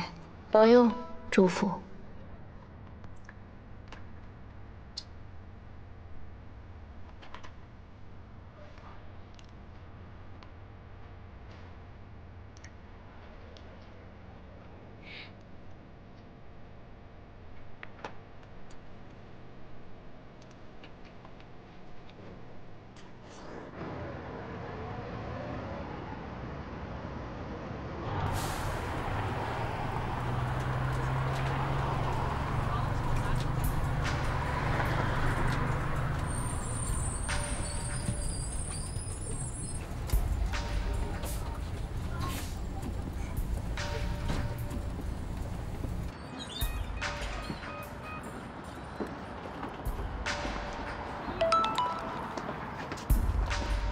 马路对面向东500米，屈臣氏旁边好好的咖啡厅，交给一个戴着黑色口罩在看书的女人。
他没给我。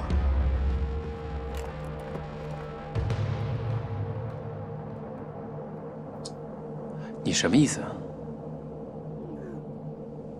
这是我最后一次帮你干这种事儿。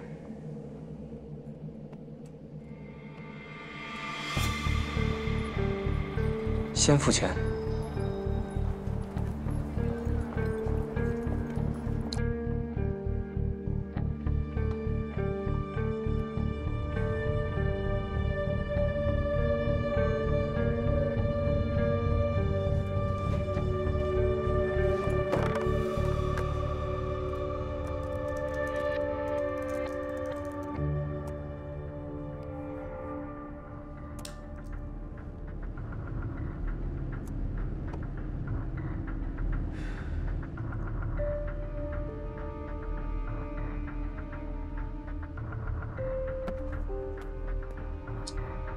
钱已付，查收，明天同样时间、同样地点。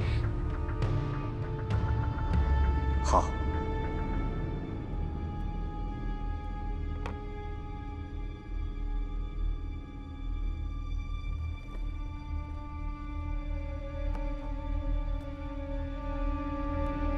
明天同样时间、同样地点收货。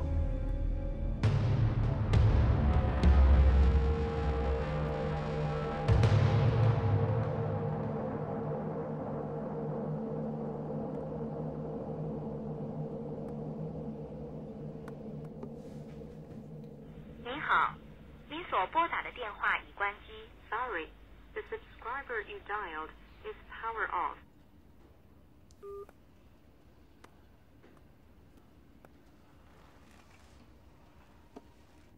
您好，您所拨打的电话已关机。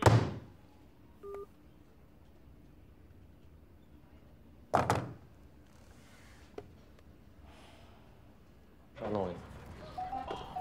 哎，我帮你一块儿吧。没事没事，我自己来自己来。这了吧？差不多。是吧？嗯。哎，我在网上买的床单被罩，换什么？好，我把被子收了。放那边。我来了。你别弄了，你都受伤了。我没事了。没事，我来我来。来来来。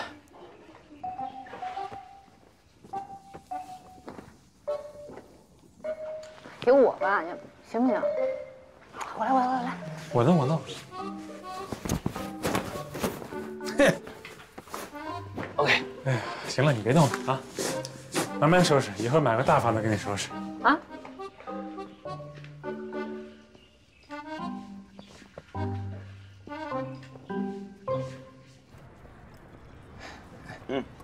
田哥，哎，这2天呢，我有些很重要的事情要去办，店里你多费费心啊。要得，你放心。卫生还是得把关，我就不多说了啊。还有那个，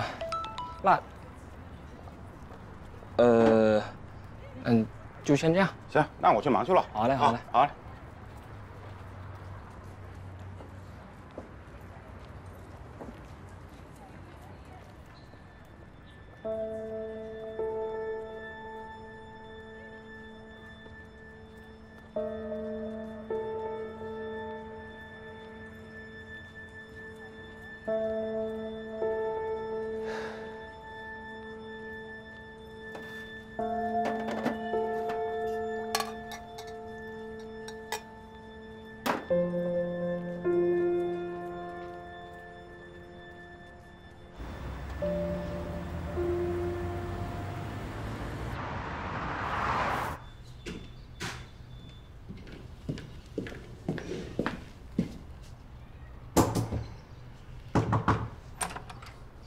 叔叔，您找谁？哎，小梅啊，这户的小姐姐你看到了没有啊？谁？那个姐。什么事儿？你找谁呀？麻烦了，我想问一下，之前搬来的这户的一位女士，您看见了没有？哦，不知道哦。来，谁让你随便给别人开门的？万一遇到坏人怎么办？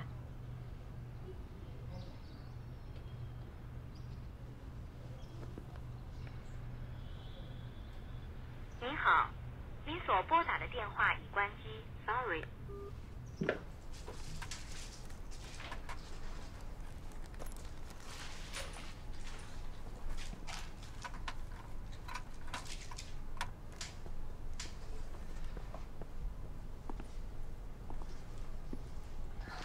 大夫，我这伤口恢复的怎么样啊？啊，你这个恢复的还不错，挺好的。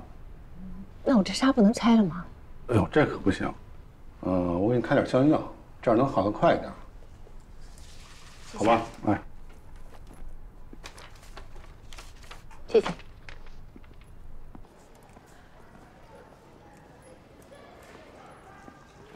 怎么样？医生说我恢复的很好，没事儿。换个药还兴师动众的，我说就不用来了。不是你这也是为我受的伤嘛，我肯定得来看，我必须得来。现在看见了，放心了吧？我可以走了，我还有事儿呢。你要干嘛去？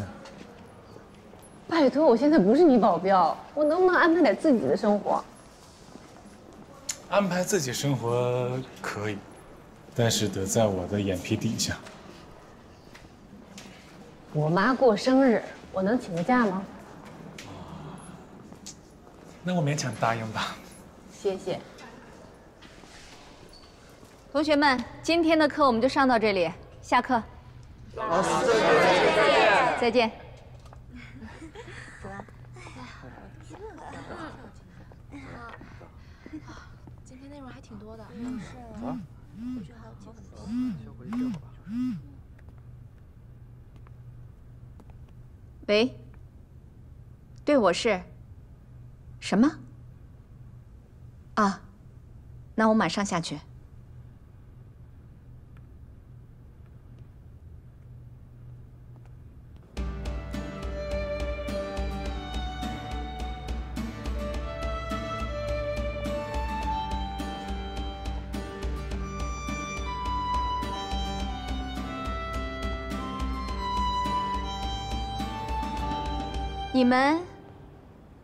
你们这是？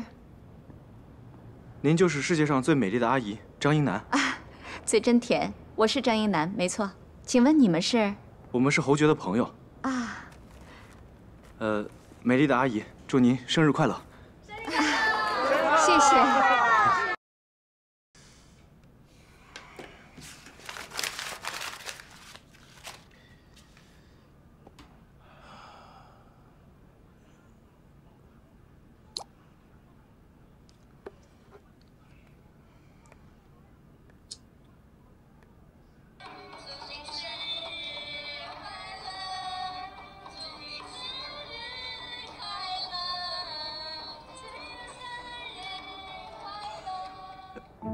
看到了吗？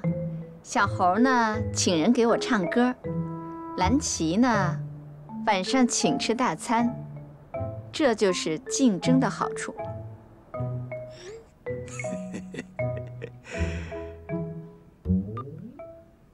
哎呀，可惜我的生日还得半年呢。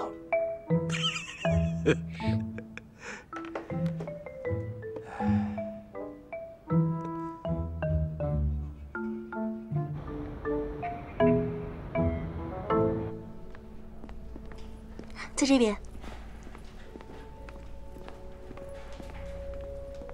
这边请，谢谢。得多喝水，您这个年纪啊，一天至少8杯水。妈，爸，哎，你来啦！我还担心你一个人出不来呢。必须得来啊！哎，给你买的生日蛋糕，你最爱吃的水果口味的。哎呀，太好了，还是我闺女贴心。谢谢你啊，我们一家人难得聚一次。就是，这又买衣服又请吃饭的，让你破费了。什么破费？吃个便饭而已。哼，咱们上桌吧。走，走，上桌。哎呀！祝你生日快乐！祝你生日快乐！祝你生日快乐！祝你生日快乐！谢谢，美妈生日快乐，越来越漂亮。谢谢宝贝。阿姨许个愿吧。好。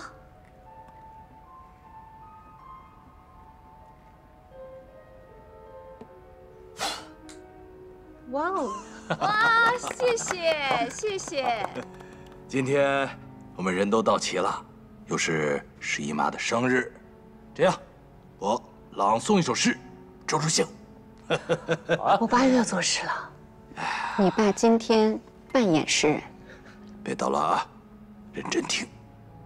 我已经很多年没有写诗了，欢迎表扬，拒绝批评。那一天，你从车上下来，走到我面前，你仿佛丢掉了坚硬的铠甲，变回一只慌张的小鹿。妈，说你呢？谁慌张了？那一刻，我怀疑我们从来不曾分开。一定有人偷走了我的记忆。你离开我的这些年，我的生命竟是一片空白。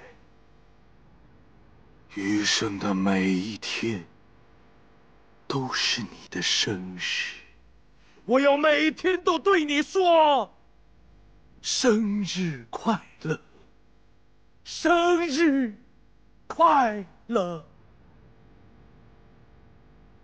我今晚的梦。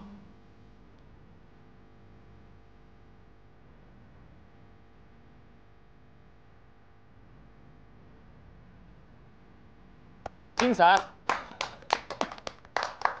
来，谢谢谢谢。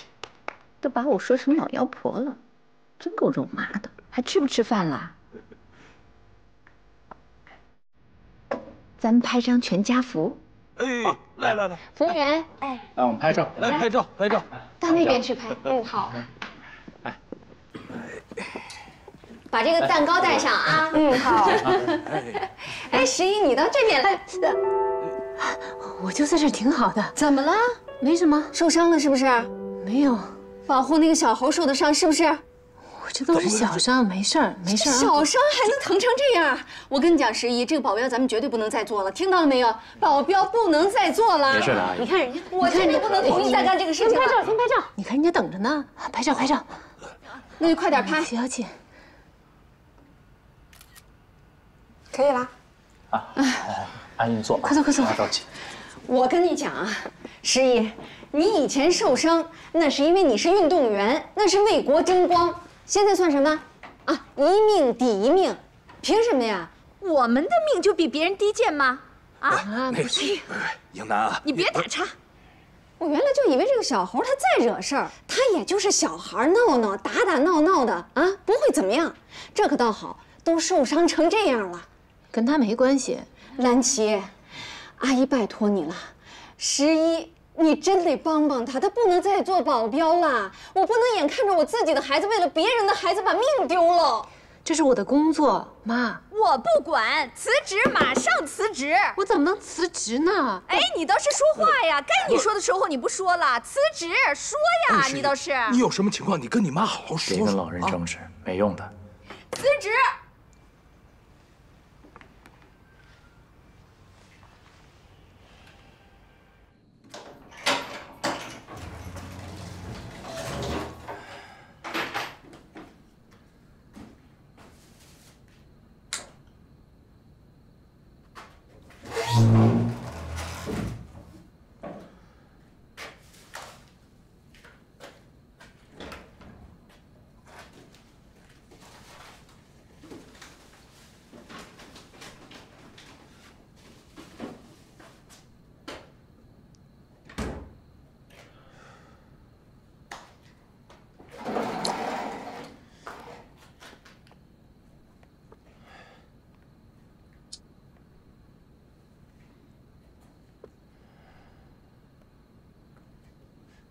十一这个孩子太拼命了，保镖这个工作坚决不能让他再干了。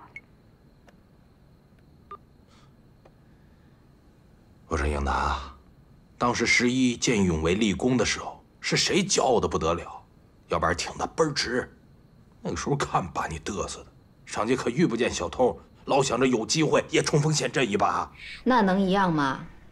那是见义勇为，保护人民生命财产，我骄傲，我光荣。有什么不一样呢？11救了小猴的命，别说光荣，至少是积德的。可是你也不想想，这事儿风险太大了。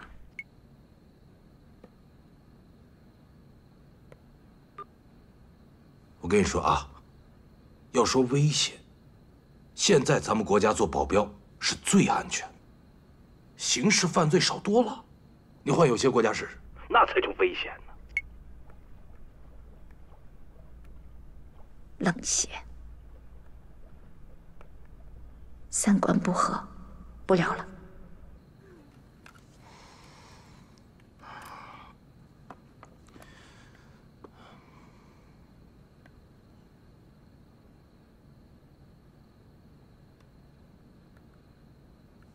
我是热血，万观不合，早点睡吧。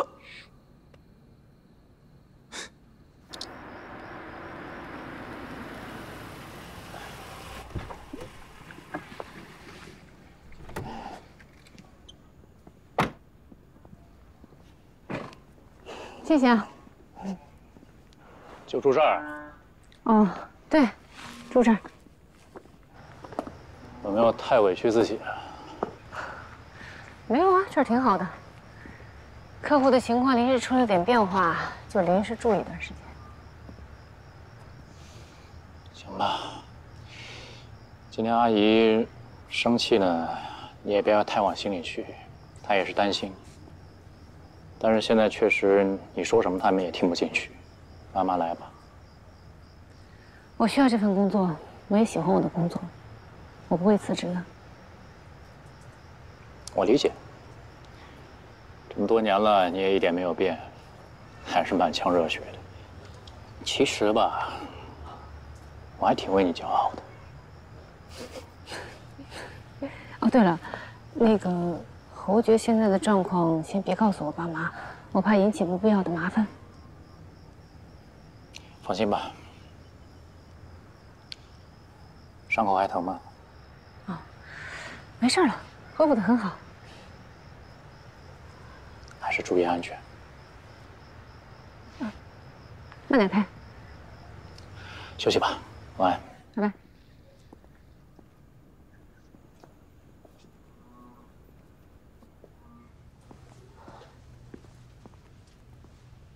这是干嘛呢？聊得不错嘛，话挺多呀。确实聊得挺好。妍姐结婚呐？啊，有聊到这个事儿，不过具体时间还没定，定以后告诉你。晚安。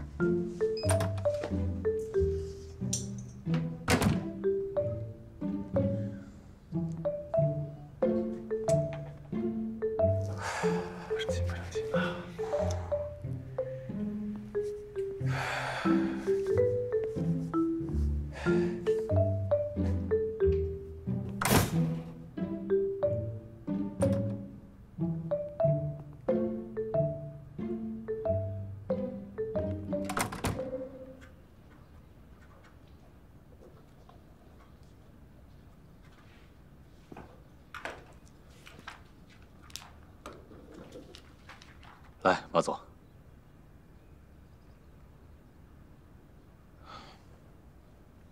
马总，感谢你对我们的信任。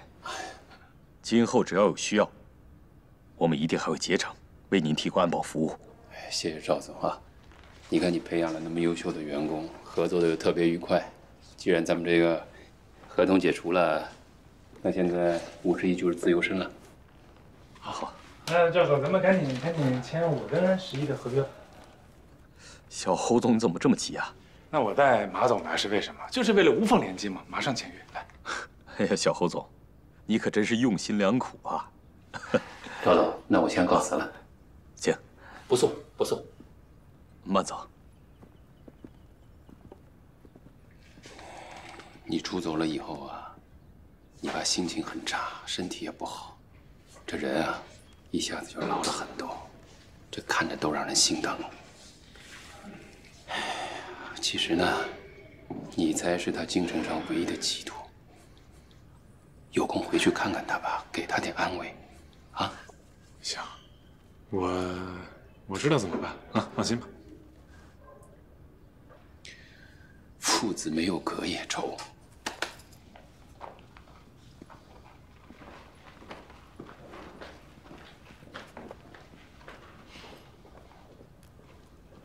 咱们签约吧，赵总。好啊，纸笔都准备好了，来你看看。哎呦，蓝总，欢迎欢迎啊！赵总，你好。我电话里已经说过了，只要11的合同到期，我就跟他来签约。我今天是来签合同的。哦，好。哎，蓝总，那你正好来晚了。我跟赵总合同已经签一半了，马上签完了。哎呀，蓝总、小侯总，你们2位都是我的客户。哎呀，这事儿怪我，没有把你们的时间协调好啊。要不你们2位这样看行不行？既然2位总都想和51签工作合同，那11你来选择怎么样？我都签了一半了，还有什么好选的呀？我觉得赵总说的有道理，我们让11自己选吧。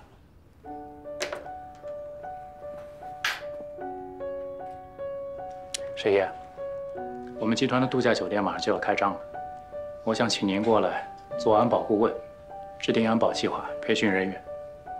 这事我跟叔叔阿姨也商量过了，他们很赞成。我本人也很希望你过来。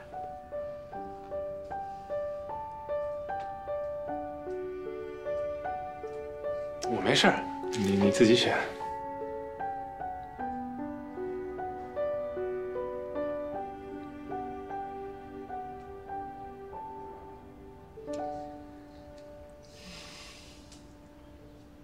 蓝总，谢谢你的邀请，你的工作确实很吸引人，相信不难找到更适合的人。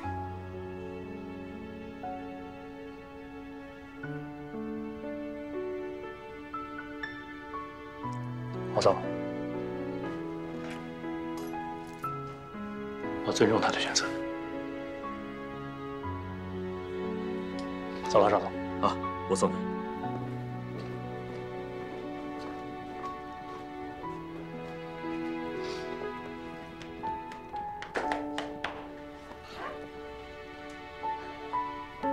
太靠谱了，我把合同签了。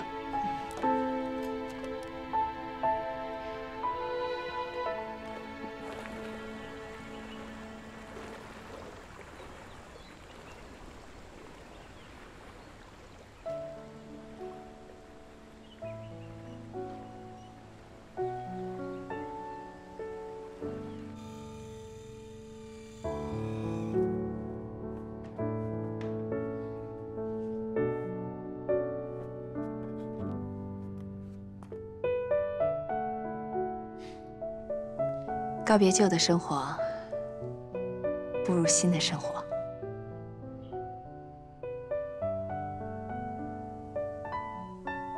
这就对了。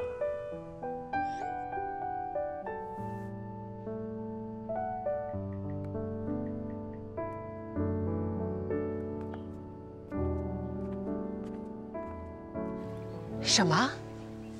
你辞职了？啊。你辞了职，你靠什么生活呀？大舅当然是靠朋友啦。就是借咱们车和别墅那个。那个我更正一下啊，那个是我男朋友。变化多端呢。看到没有，我当时怎么说的？还死不承认。这么大的事，你应该早点告诉我们呀。哎呀，那不是刚确定下来吗？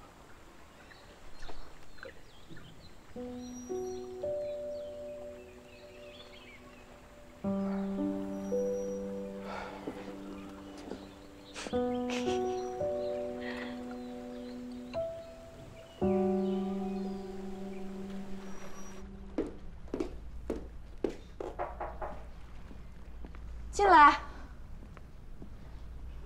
妈，怎么了？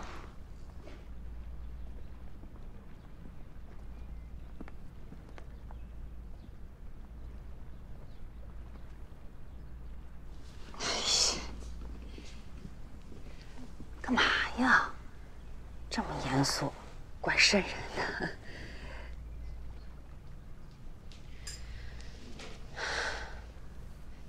倩倩，你这个男朋友到底是干什么的？你看我们都来了这么多天，他都没露个面儿。做正经生意的，是做那个建筑设计，家族企业。多大了？55。和你爸差不多啊。啊，他结婚了吧？结了。不是，妈爸，你们别误会啊。他老婆在20年前就已经去世了，有一个儿子，这么多年呀，他也没再婚。他倒是挺重感情的。哎，那孩子呢？孩子给谁呢？能给谁呀？这不是，我是这个意思，我是不想让咱们倩倩啊一上来就跟别人当后妈。哎，倩倩，你辞职跟他有关系吧？啊，是他让我辞职的。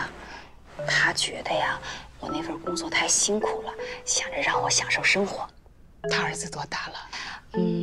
跟我差不多大吧。那你跟他儿子挺合适呀。呀，你瞎说什么呀你？爸妈，你们不是一直想着让我找一个经济能力不错的、成熟又稳重的人吗？我现在找到了呀。可是我们没让你找这么大年龄。对呀。妈，他真的对我特别好，我真的特别喜欢他。再说了，我觉得年龄在我这不是问题啊。倩倩，妈知道，这么些年你在外面闯荡不容易，大城市开销大，你在这举目无亲，什么都靠你自己。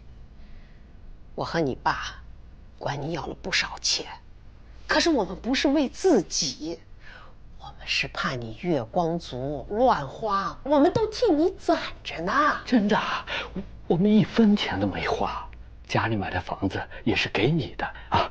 我们是想啊，万一哪一天你在这儿待不下去了，回家总得有个窝吧。等交房的时候，你回去签个字，房产证写的你的名字。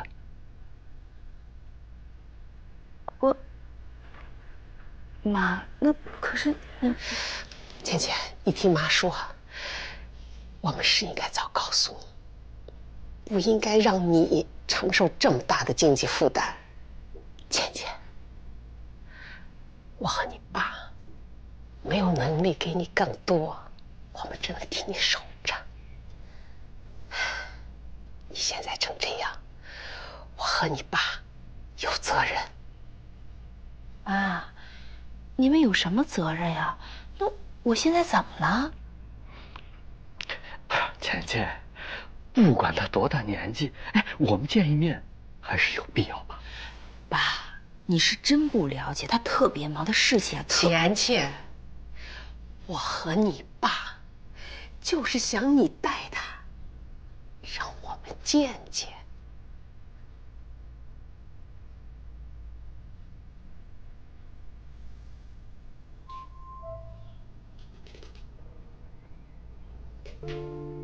算了，别难为孩子了。能见啊，他早就拉来见我们了；没见，他一定有没见的原因。咱们还是别住这儿了，孩子有苦衷。他应该来跟你们见面。爸妈，他作为你们未来的女婿，就算再忙再累，也应该来见一下你们。你们放心吧，我现在就跟他联系。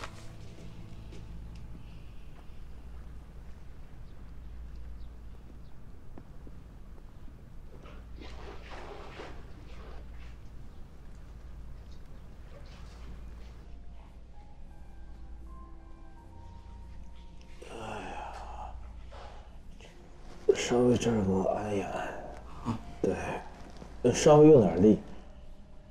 倩倩，家里人玩的还行吧？挺好的。那就好，缺什么跟我说，我直接叫人给他们送过去，啊？什么都不缺。这是，你最近是不是特别忙啊？看你气色不好。岂止最近特别忙啊，你主要见我见得少。我一年365天，360天都这么忙了，手底下又没几个得力的助手，什么事都得我自己亲力亲为。面对一大帮大鬼小鬼上下乱窜，没办法，都得面对呀。哎呀，做点事儿真是太难了。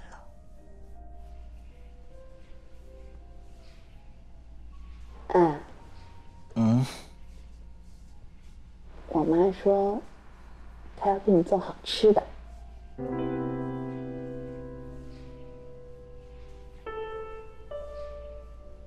是吧？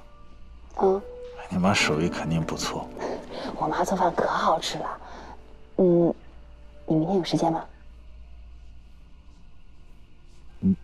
明天？明天，让我想想，明天下午公司有个例会，完了以后呢，我要跟马勇去见个客户，明天肯定不行。那后天呢？后天？后天好像也有个会，我记不太清楚了。我这事儿我得给马勇打个电话，我得问问他，因为平时我的工作行程都是他在安排。你当老板的怎么什么事都问别人啊？哎呀，我的助理嘛，工作的事都交给他了。那到底哪天和我父母见面呀？他们过2天可就回去了。啊？哎呀，没有关系呀，等我忙过这一阵儿，到时候咱们俩去看他们。到时候我再请他们出来吃饭，没事儿啊。我爸妈知道你的年纪了，你的事情我都跟他们说了，他们一点也不介意。是吗？他们挺开明的。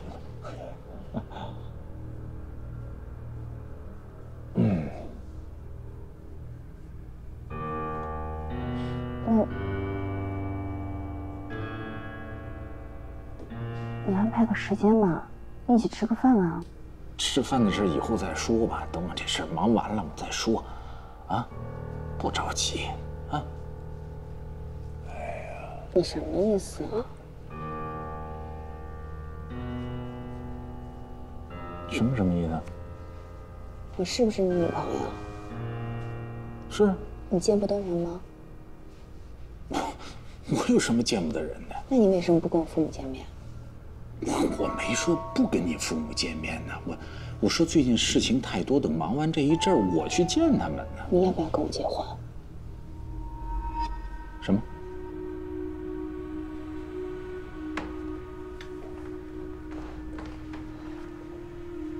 我说，你要不要娶我？要不要跟我结婚？结婚？你会结的吧？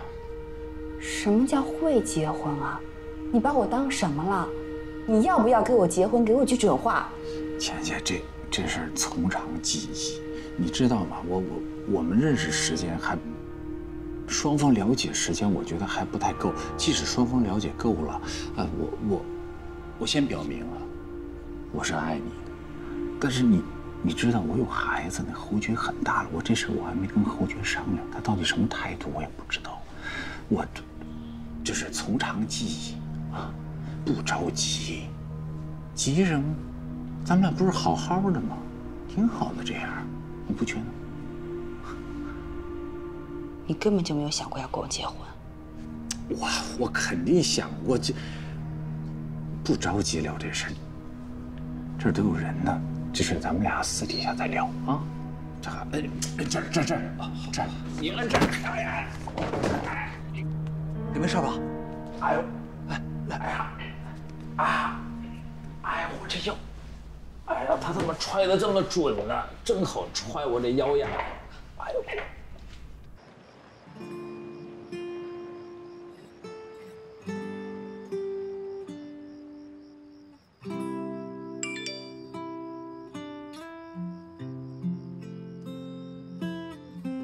气消了吗？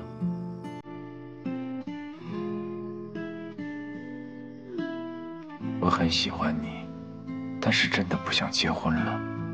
我太累了，累得无法承受婚姻之重。可是我好想有我自己的婚姻，有自己的家，自己的丈夫，自己的孩子。我希望我们的喜爱更纯粹一些，真的喜爱对方就不会给对方压力，在一起就要开心，有一天不开心了就友好的分开。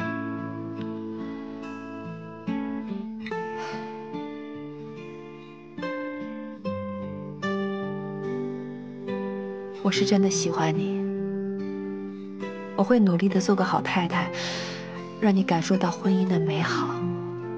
给我时间，我可以改变你。你在哪儿？我要见你。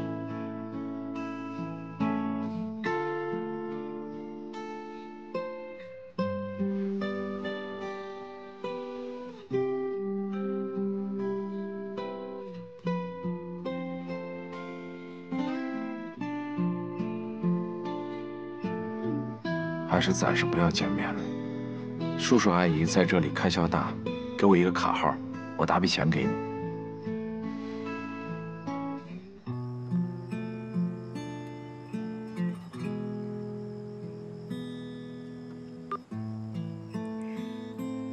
收紧那一套吧。滚！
虽然时速只有51迈，却是我觉得最帅的车。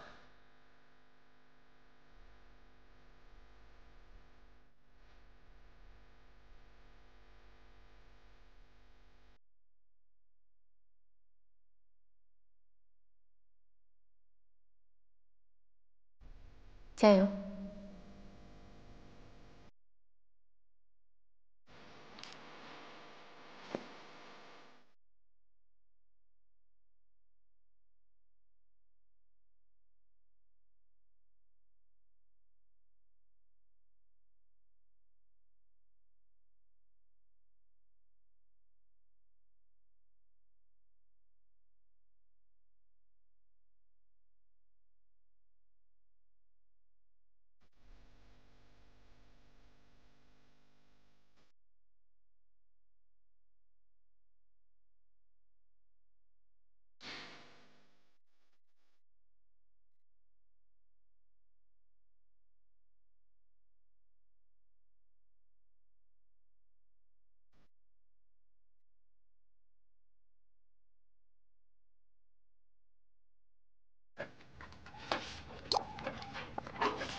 兄弟啊，你这个再帮我打5份吧。好的，没问题。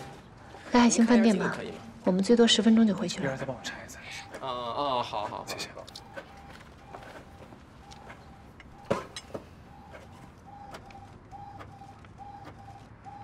哎呀，你说你傻不傻呀？你不是高估了自己，你你是高估了别人，还有你们之间的感情。你说的对，是我太冲动，我太想结婚了，以至于以为别人的想法跟我一样。我错了。遇上一个哪哪都合适，自己有喜欢的人，换了谁，谁也控制不了。他根本就不想娶我，他只想养着我。我做不到。你肯定做不到啊！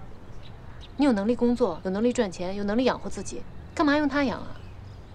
就你这性格，肯定接受不了。我一直以为吧，钱对我来说特别重要。当钱和自尊摆在一起的时候，发现我忽然明白一个道理。什么？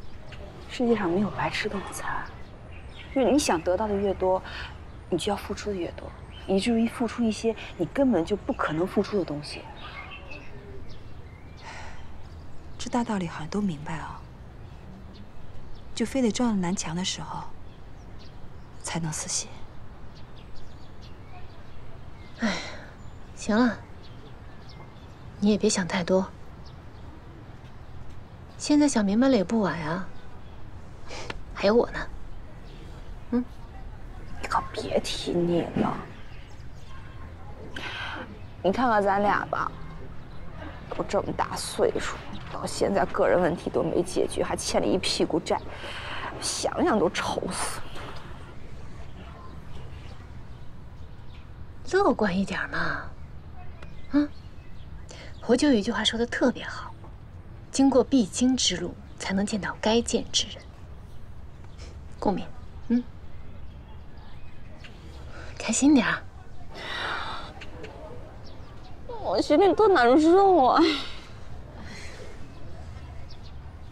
不难受啊？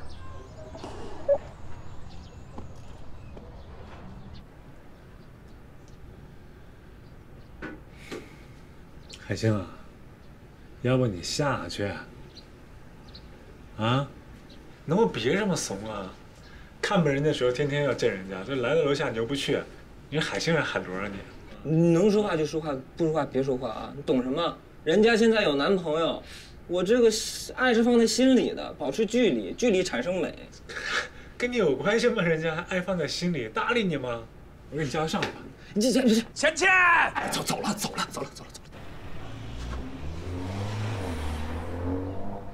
滚！干什么？你这个人，我再给你强调一下，你只是没出息。我希望她好，人家现在有男朋友，我祝福人家好吗？她开心我就很开心，不一定要得到的，爱是放在心里的，可远观而不可亵玩。搭不搭理你，爱放在心里。大白姐，芊芊是不是不太开心啊？怎么了？海星，你最近有什么心愿吗？就芊芊开心幸福就好。你能不能收起你那副虚伪的样子？能不能好好说话？能不能像个男的？是，说点真心话。那我希望他立刻分手，可能吗？但不可能。恭喜你，愿望实现了。啥？分了。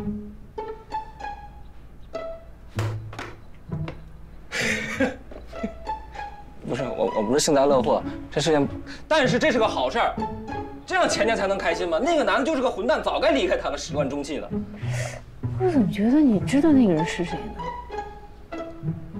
我上哪知道是谁去啊？反正混蛋不都一个样吗？像这种渣男就得立刻斩首。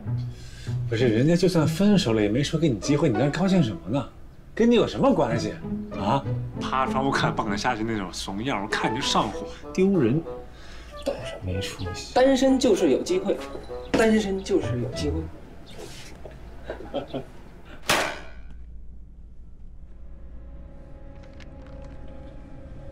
这做的都是什么呀？啊！我怎么跟你们说的？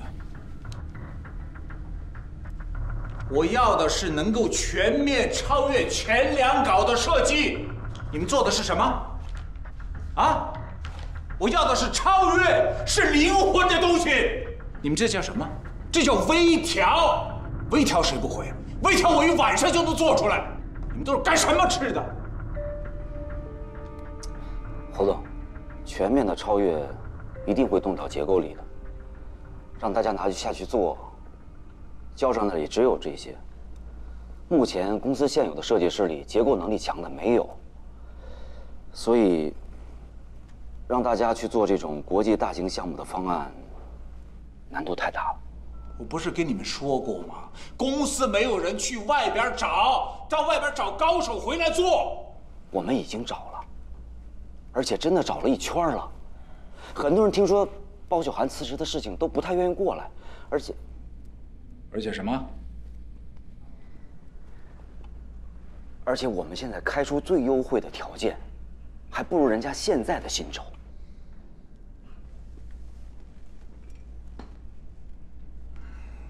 你帮什么狗屁设计师啊！这是国际级的大项目，这么好的机会留给他们，不知道珍惜，一个个全钻到钱眼里去了，一点境界都没有。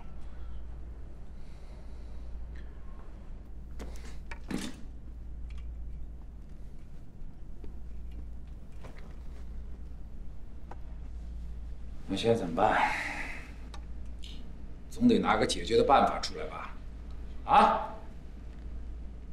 最快的办法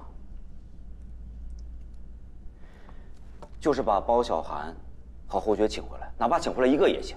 包小涵的能力在设计部是无人能及的，而且侯爵的结构能力也是非常的出色。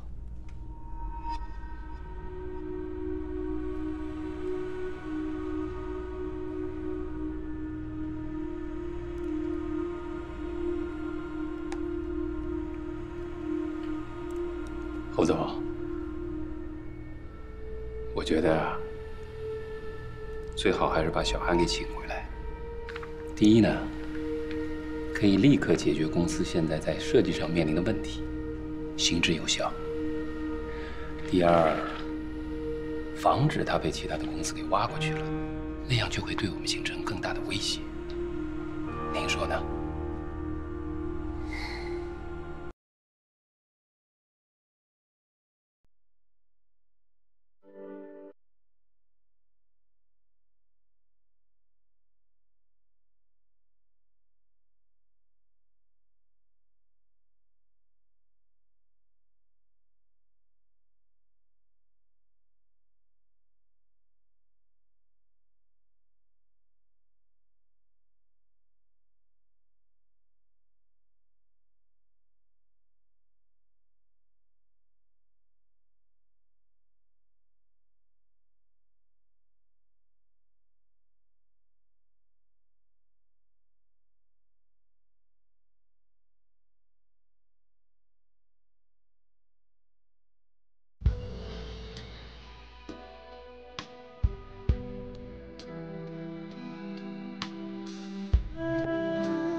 谁在海中央？